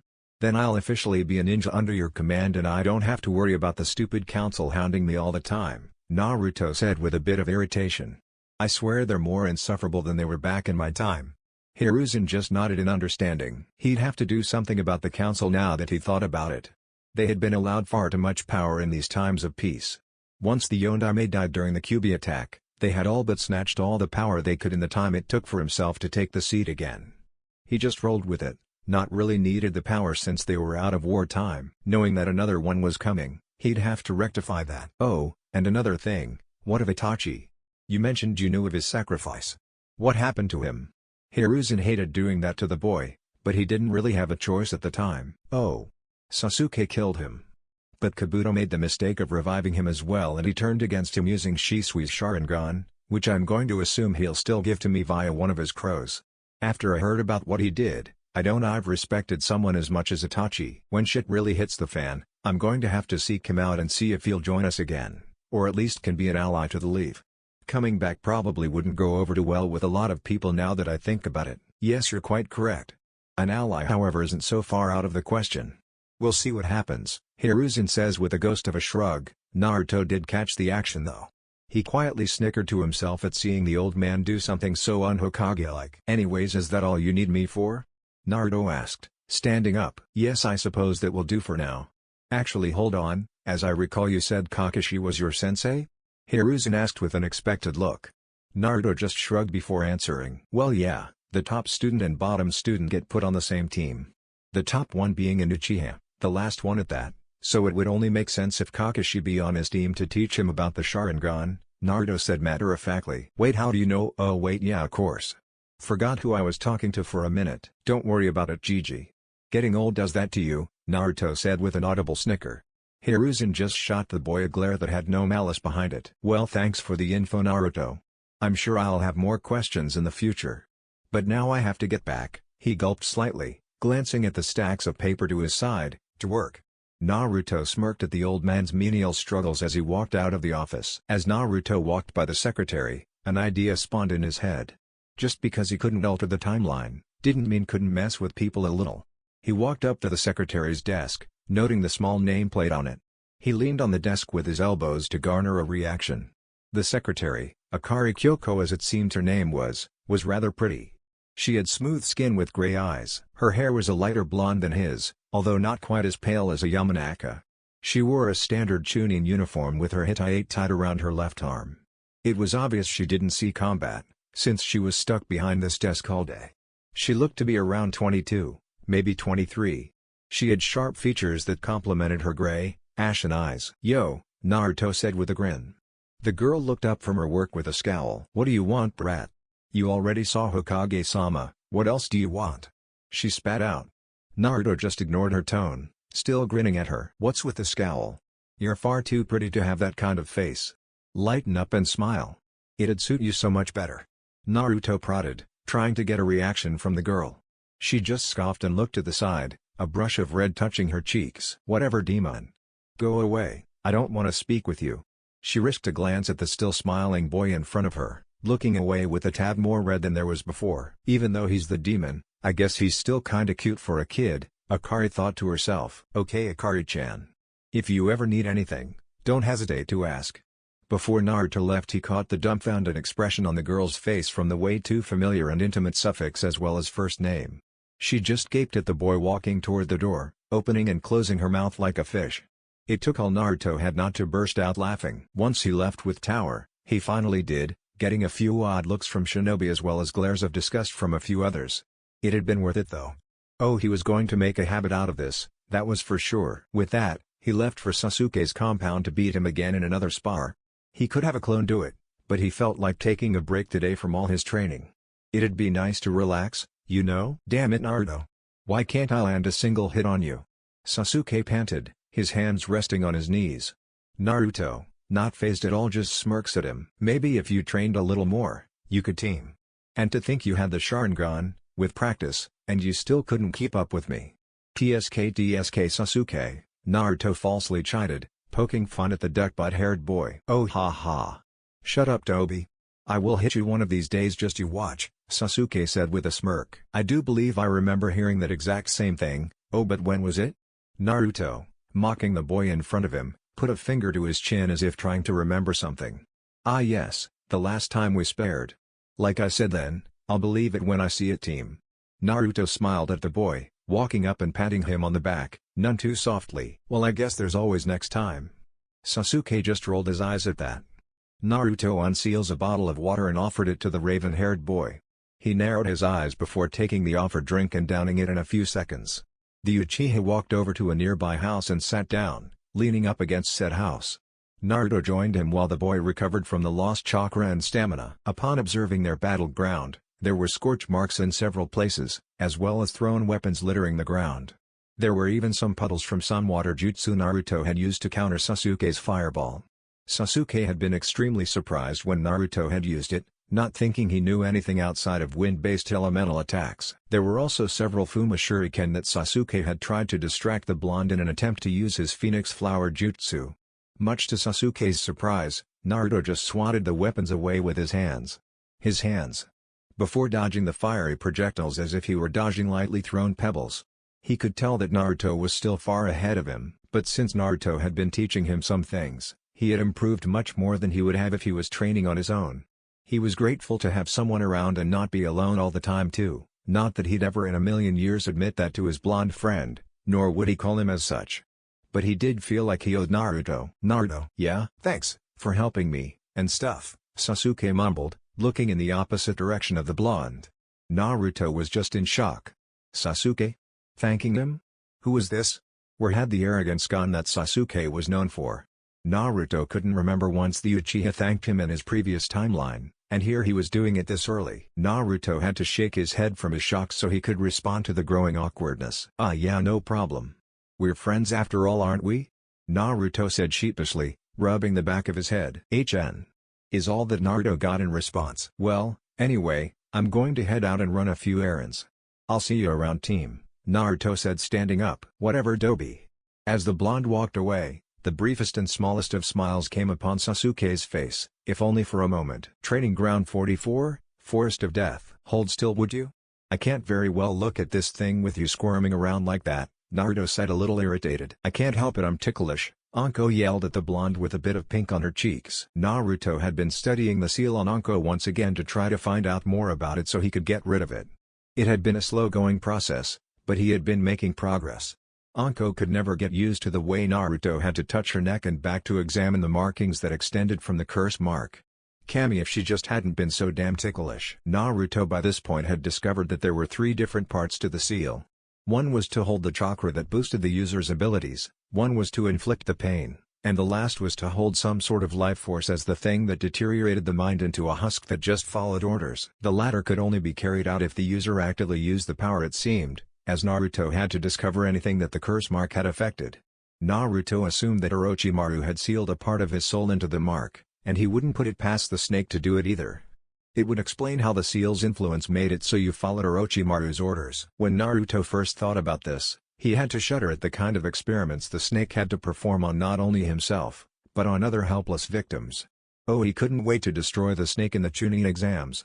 Back to the task at hand, even though he had discovered what the seal consisted of, removing it was something else entirely. He had a few ideas, but he'd have to experiment with the impure chakra that stemmed from the mark. He warned Anko that he'd have to take the experimental route, striking a bit of fear in her eyes at the thought of being experimented on again, only to have Naruto hug her, assuring her that he wouldn't harm her in any way, and do everything he could to keep her out of harm's way.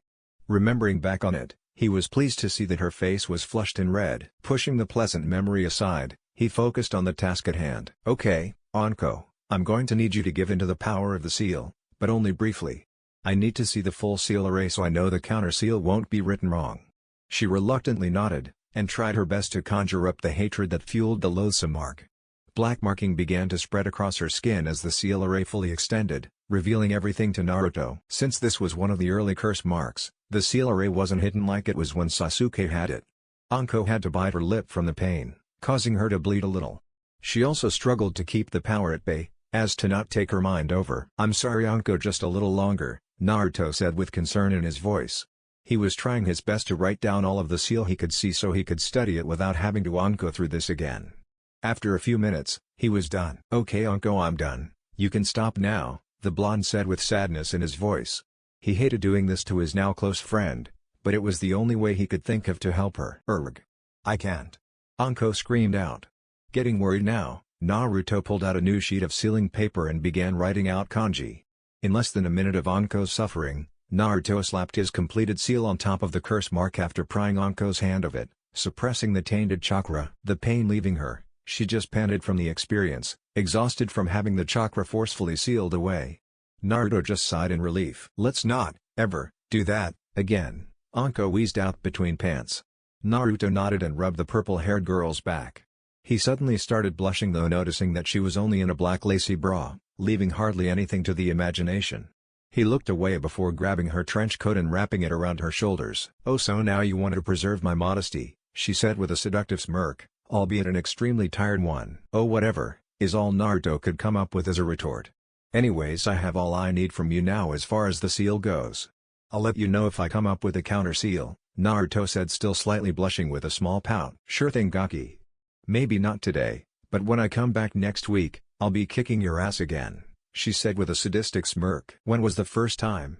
Naruto shot back, "As I recall, you haven't won a single spar against me." "Shut the fuck up, Gaki, I'll get you next time, just watch," Anko said, still a little out of breath. "Oh, I'm sure," Naruto said sarcastically. "You down for some dango? I kind of owe you for what I just put you through," Naruto said sheepishly. "Damn right you do. I'm a little too weak to walk right now, so carry me. It's the least you can do, right? Puppy dog eyes no jutsu? When did she learn that?" Despite the triumphant smirk that came afterward, Naruto couldn't resist the adorable face she had thrown at him. "Fine, just put a shirt on first, will you?" Naruto asked with a blush. Anko just grinned evilly. "Oh, I'm afraid I can't, I'm still too weak, you see. Can you do it for me?" Anko asked the boy with false pleading eyes, with a finger at the corner of her mouth. "Damn her and tricks," Naruto thought. "No. No way. You can make do with the coat," Naruto said with a flushed face. Anko gave him a pout at his response. "What, you don't like me? After all this time, here I thought you actually cared for me," she said dejectedly. Naruto snapped his head to her with wide eyes. No, it's not like that. It's just fuck I don't know," Naruto yelled out in alarm, trying to do everything he could to keep his friend from crying. Little did he know that Anko was laughing hysterically in her mind. Soon her facade dropped and she burst out laughing from Naruto's frantic pleaded with her for her not to cry or something. After a solid 5 minutes of her cackling away with one annoyed Naruto pouting with his arms crossed, she settled down. "But seriously. Dango. Now." Naruto just sighed. "Fine, let's go. But I'm not carrying you, Boyo." Anko just chuckled as she stood up and put her shirt on, much to Naruto's chagrin, her having to reveal her bra to him once again. She just snickered and the two began walking out of the forest toward Anko's favorite dango shop. Losing her previous mirth, Anko glanced over at Naruto with a serious expression. Naruto caught this and decided to call it out. "Anko, is something wrong?" "It's nothing, Gaki, don't worry about," she said, looking away. Naruto just poked her arm. "Hey, now come on. What's bothering you? I'm taking you to get your so-called food of the gods. You could at least tell me what's on your mind," Naruto prodded, trying to get his friend to tell him her troubles. "It's just," she hesitated, "I just wanted to say thank you for what you're doing. You had no obligation to help me, yet you did anyway." "Thanks for that," Anko said with a slight blush, gripping her right arm in embarrassment. "Huh? Embarrassment, from Anko? That's a new one." Naruto burned the memory in his mind, knowing he wouldn't be likely to see it again. "No problem, Anko. After all, what are friends for? I'll always be there for you, Boyo," Naruto said with a beaming and brilliant smile that was almost as bright as the sun to Anko. Anko quickly shook her head of her embarrassment and continued on. "Whatever, Gaki. I guess I'll help you too if you fall on your ass," she said with a smirk. Naruto just kept his grin until it became a little smile. They walked in comfortable silence the rest of the way to the dango shop, before Naruto realized something. "Shit.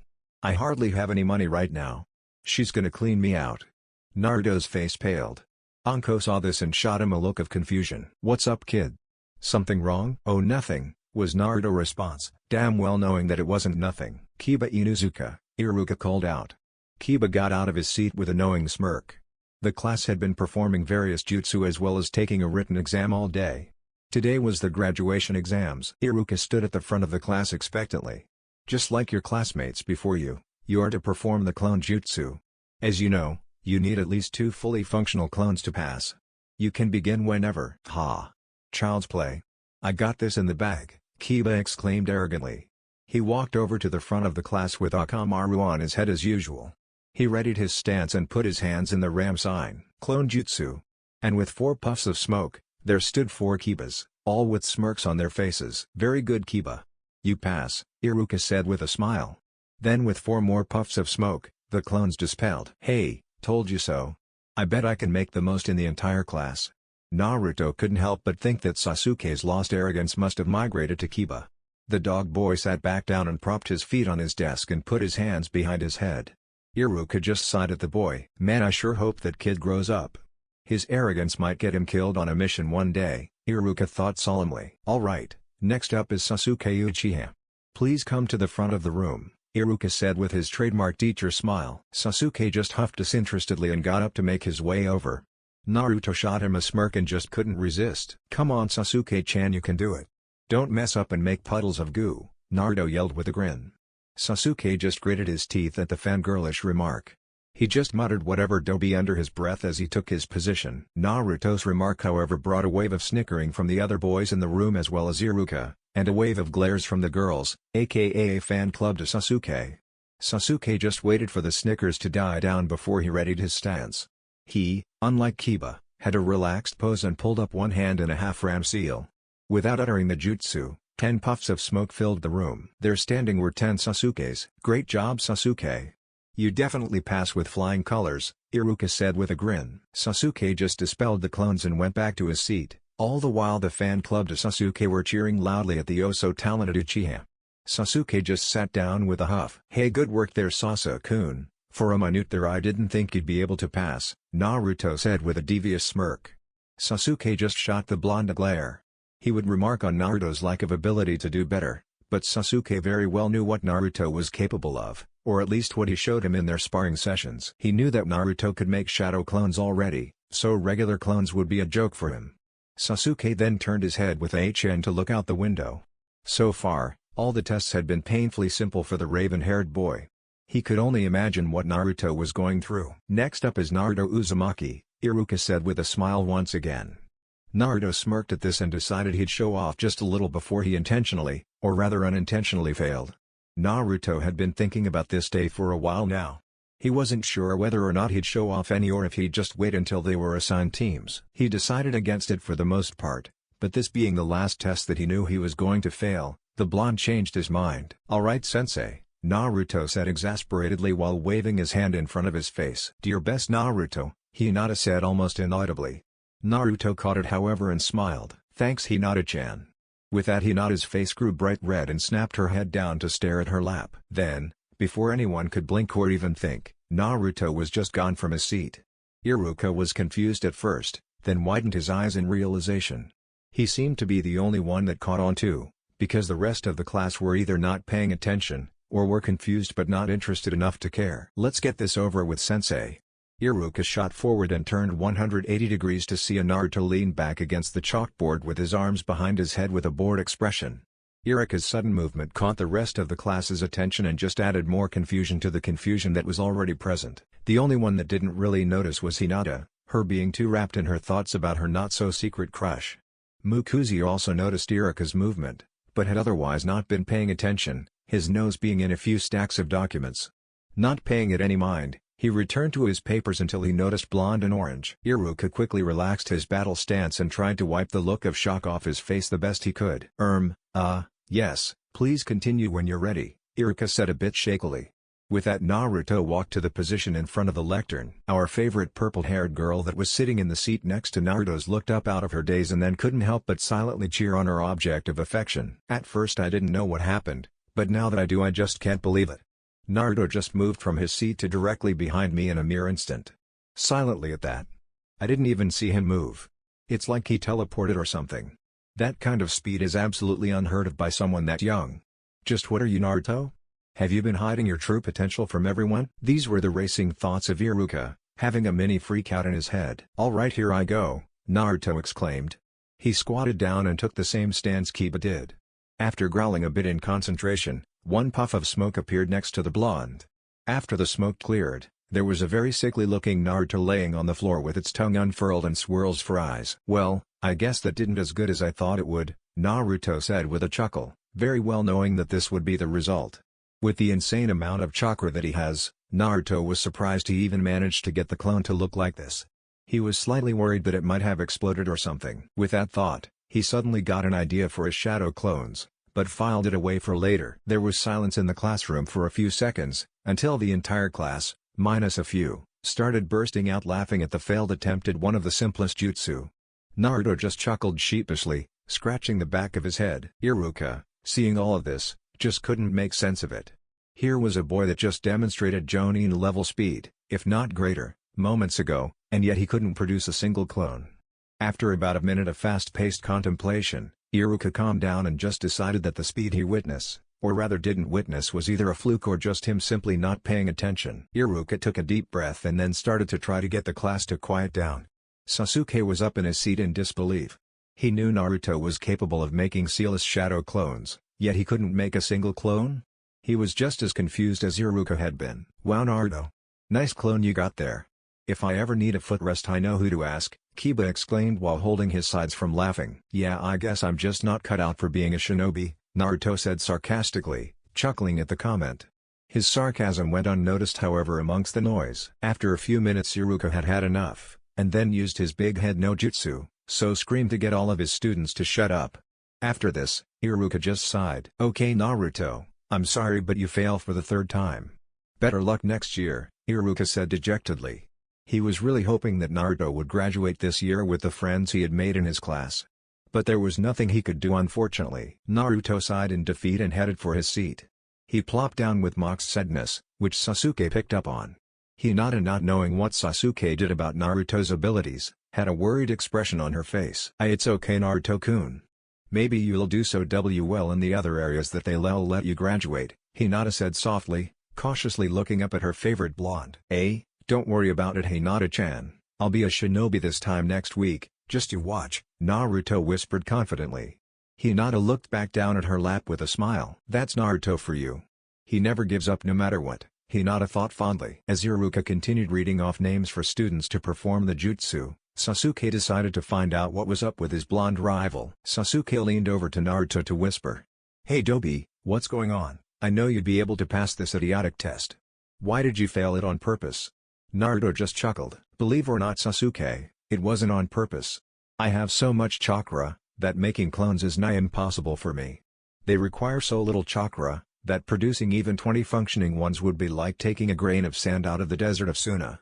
That's why I can do shadow clones remember? They require so much chakra normally that it's more or less my equivalent as far as chakra reserves go, Naruto explained, being sure to keep his voice down so that only Sasuke could hear him. Sasuke nodded in understanding at this, but was still confused about something else. You could have made shadow clones then and everyone would have been none the wiser. Why did you want to fail?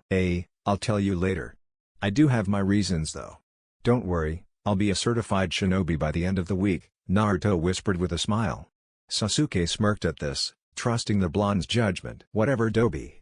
Just make sure you do. I'll look bad if you don't end up a shinobi, with me training with you all the time, Sasuke said with a smirk. Yeah. Don't you worry that pretty little emo head of yours. Sasuke closed his eyes with a huff at the comment and waited for the rest of the students to finish. Alright, that's everyone. Great work this year everyone. I'm very proud of all of you and all of your improvements you've made. Congratulations to those who passed, and good luck next year for those who didn't, Iruka said with his teacher's smile. You will get the test results by mail in a few days with instructions on what to do from then. Besides you Naruto, you're all dismissed. Catch you later Dobe. Come by and train with me sometime this week. Alright then Jane. Witnessing this exchange, Sakura and Ino just glared at the blonde as they exited the classroom. Bye Naruto-kun. I hope things turn out well for you, Hinata said before leaving. Thanks Hinata. I'm sure everything will, Naruto said with a reassuring smile. Hinata blushed at his visage as she went to go back to her compound. Nice one there Naruto. I knew you'd fail again this year. You are dead last after, Kiba remarked with a laugh as he walked by the blonde. Naruto smirked and thought, just you wait dog breath. With that the classroom steadily began to empty until only Naruto, Iruka, and Mizuki remained, with a latter at his desk looking over documents and tests. Once the last student left, Naruto got up to walk over to Erika's desk where his sensei had taken a seat. You wanted to see me Iruka-sensei? Yes, I just wanted to double-check something. When you went to demonstrate the clone jutsu, how'd you get behind me so fast? Iruka asked with curiosity. He already wrote it off, but he had to make sure. I don't know, sensei, maybe you just weren't paying attention, Naruto responded disinterestedly. Is that all? Well, yes, I suppose. I'll see you back here in a month after break's over then, Iruka said with a smile. I don't know sensei. I just might not be here, Naruto said with a knowing smirk as he walked out of the classroom. Well what does that mean? Iruka asked himself, but just shrugged it off to start grading the tests that the students had taken that day. Mizuki on the other hand, had been plotting something ever since Naruto failed the clone test. Yes, that'll do nicely. I'll trick him to getting the scroll of sealing for me. He's so pathetic and stupid, That demon brat is sure to fall for it, Mizuki though deviously with a grin matching his thoughts. No longer attending to his assistant sensei duties, he began working out the logistics of his escape plan. Man, I wonder what reward Lord Orochimaru will give me when he gets a hold of the scroll of sealing. Just the thought of it is making Get all fired up. He thought. 30. Naruto landed silently on the roof of a nearby building to wait for Mizuki and his so-called offer. He summoned his event journal, to see when the team would be coming. Well, I guess I still have about an hour to kill. Say Kurama, can I come and hang out with you until then? The fox just sighed. If you must. She had given up on trying to make Naruto leave her alone and let her sleep peacefully. Whether she protested or not, he'd just come and annoy her anyway. Plus with what happened a few months ago, they had been spending more and more time together. You could say their bond had strengthened, but the proud fox would never say such a thing aloud. Flashback, 4 months ago. Forest of Death, Naruto's training ground. Hey, thanks for doing this, Anko, I really appreciate it, Naruto said with a smile. No prob, Gaki. It's the least I can do since you're trying so hard to get this fuck mark off me, Anko said with her trademark grin. Anyway, could you explain what you're doing again and why you need my help, with maybe a little more detail? Yeah, sure thing. It's a precaution more than anything. I'm going to attempt to release the seal that binds the Kyuubi's chakra within me, as I said before. Typically you'd need a certain key to do this, which just happens to be currently at Mount Myoboku, the land of the Toad Sages. Right now I don't have a way to get there, so I kind of improvised. For the past few years, I've been working on a seal array that mimics the key. Since I haven't tried to release the full seal with it yet, I'm not sure if it will work. On top of that, I have to fight the Kyuubi for control of that chakra. If the Kyuubi wins, then it will be released. That's where you come in. If you see me start showing signs of releasing the Kyuubi, I want you to put these 3 seals on me and activate them as fast as you can. You get me so far? Yeah, I'm with you. Side note though, this is still fucking crazy. Anyway, continue. Alright. This first seal completely shuts down both the Kyuubi's chakra network, as well as mine, which in turn will rip me out of my mindscape. This has to be first. The second seal here keeps me artificially alive until I can regain consciousness or my chakra network begins working again. The last one here is also a precaution, which can serve 2 purposes. One is if the seal key I made doesn't work, then this will cancel it out before anything bad can happen. You'll be able to tell by my body suddenly reacting to something that isn't red, malicious chakra. The second purpose is if I lose the fight, it forcibly reseals the Kyuubi back in the seal by reactivating the seal matrix on my stomach here. The actual key for this seal can't reseal the Kyuubi, but this acts as a seal reversal. Hopefully it doesn't come to that, because forcibly reverse sealing an 8 tetragram seal that isn't meant to go backwards could potentially ruin my body. That one was a lot more theoretical, so I'm not sure what the outcome will be besides the desired purpose. That's it as far as the seals go and why I asked you to help.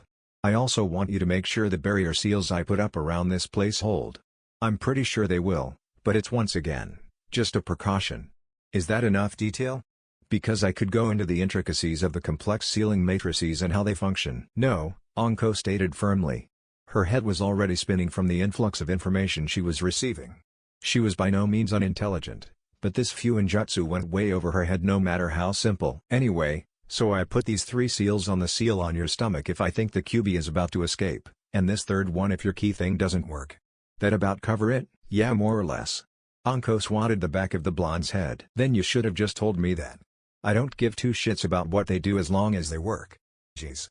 Sometimes you're too smart for your own good, Anko said with crossed arms and an annoyed expression. Naruto had explained what he was going to do when he first asked her for help. She almost choked on her dango in disbelief at the ridiculous notion. He had assured her that it would be okay, and that he'd be taking every precaution. Eventually she just accepted it and decided to trust the crazy kid. Sorry about that. I do tend to ramble when it comes to Fuinjutsu, Naruto said sheepishly. Anyway, are you ready? Naruto asked, suddenly serious. Anko, just as serious, nodded firmly. Alright then, here I go.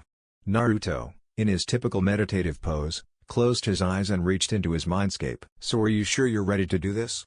You can still wait until you meet Jiraiya to get the key from him, Kurama said with the smallest amount of worry in her voice. She didn't like the boy risking himself with seals the way he was about to do. Yeah, I'm sure. Plus I get to pound on you again, which will be fun, Naruto said with a smirk. Pound on me, will you? We'll just see about that. I never fall for the same trick twice, the fox said with her own smirk. Not only that, but I get to see Dad again, Naruto said softly with a warm smile. Kurama just smiled at her vessel fondly. Man cuss, won't he be in for a surprise, Naruto chuckled. But anyway, time to see if my hard work paid off, the blonde said with a determined gleam in his eye. Kurama watched the boy walk up to the iron bars and then float up to the seal. Well, first there's this. And with that, he ripped off the paper that had the kanji for seal on it. Almost immediately afterward, Naruto felt a gentle hand on his shoulder. With a warm smile, Naruto almost couldn't contain his emotions. I've been looking forward to seeing you, Dad, ever since I came back, Naruto said with a lone tear streaming down his right cheek. You and me both, son. Naruto turned around to face his deceased father, with another tear going down his left cheek. Hey, I bet you're wondering how I know you're my dad and why I'm unsealing Kurama, Naruto said, wiping away his tears with his sleeve. Actually not at all, Minato said with a smile. I've been watching you this whole time. Since my chakra was stored within you, I was able to see the memories you've been making. You can imagine how surprised and dumbfounded I was when a sudden influx of memories invaded your mind a few years ago, Minato said with a chuckle. Really? That makes things a lot easier then, Naruto said with a relieved sigh. By the way, I like what you've done to the place. Grassy fields over a bright sun. I wouldn't think our lovely fox over here would like such a setting, Minato said, smiling once again. Kurama, who had begun to doze off while the pair talked, half opened her eye and gave a slight growl. Naruto just chuckles at her antics. Well, since we don't have to go over what we had to the last time, and now that our circumstances are quite a bit better than last time, can we just talk about your life since you know all about mine? Like some stuff about Mom, Naruto said excitedly. Minato once again chuckled at his son. Yeah, sure thing. I think I have a few hours in here compared to the few minutes last time.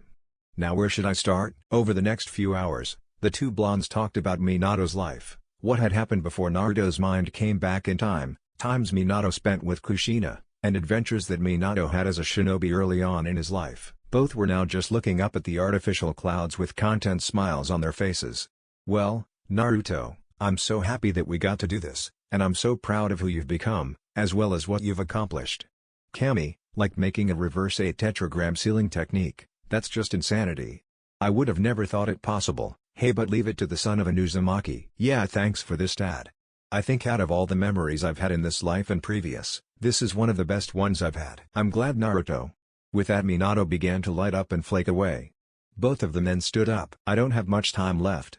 One last thing that you already know though, I will always love you, Naruto, and I'm so proud of you, Minato said with a radiant smile. Yeah, I love you too, Dad, Naruto said with tears in his eyes, before embracing his father as a last goodbye. Soon after, the last of Minato's chakra body flaked away, leaving one very sad, happy, as well as content Naruto. You know, Kurama, you could have joined in if you wanted to. I'm sure you could have said something on some of the stuff we talked about, Naruto said, turning back to the iron bars where the red ball of fur was laying. Hey. I thought I'd let you have that moment. It wasn't important to you after all, the fox said, stretching out. Yeah, but you're important to me too. I couldn't imagine having any more memories without you, Naruto said with his own radiant smile that was brighter than the artificial sun to the fox. Taken aback by the comment and not knowing how to handle it, the fox turned to lay down in the opposite direction. Anyway, unlock this thing and go see Kushina already, the fox said irritably, not irritably because of what Naruto said, but irritably because of her lack of knowledge on how to respond to what the blonde had just said. Sounds good to me. With that, Naruto activated the seal matrix on his hand, it traveling up his arm and extending to his chest. He once again floated up to the round seal, put his hand on it, and twisted it to the right. Suddenly, the iron bars dropped and phased through the ground. Hey, it worked. Cool, Naruto said with a bit of relief. He was confident in his Fuinjutsu abilities, but with such an obscure art as it is, it always paid to be careful. Naruto? Naruto froze as the melodic-sounding voice called his name out from behind him. Tears again started to form at the edges of Naruto's eyes. He turned around to see his beautiful mother standing there with a warm smile on her face. Mom. That's the end, guys. If you enjoyed, then make sure to leave a comment. This is Chaos Shinobi signing off.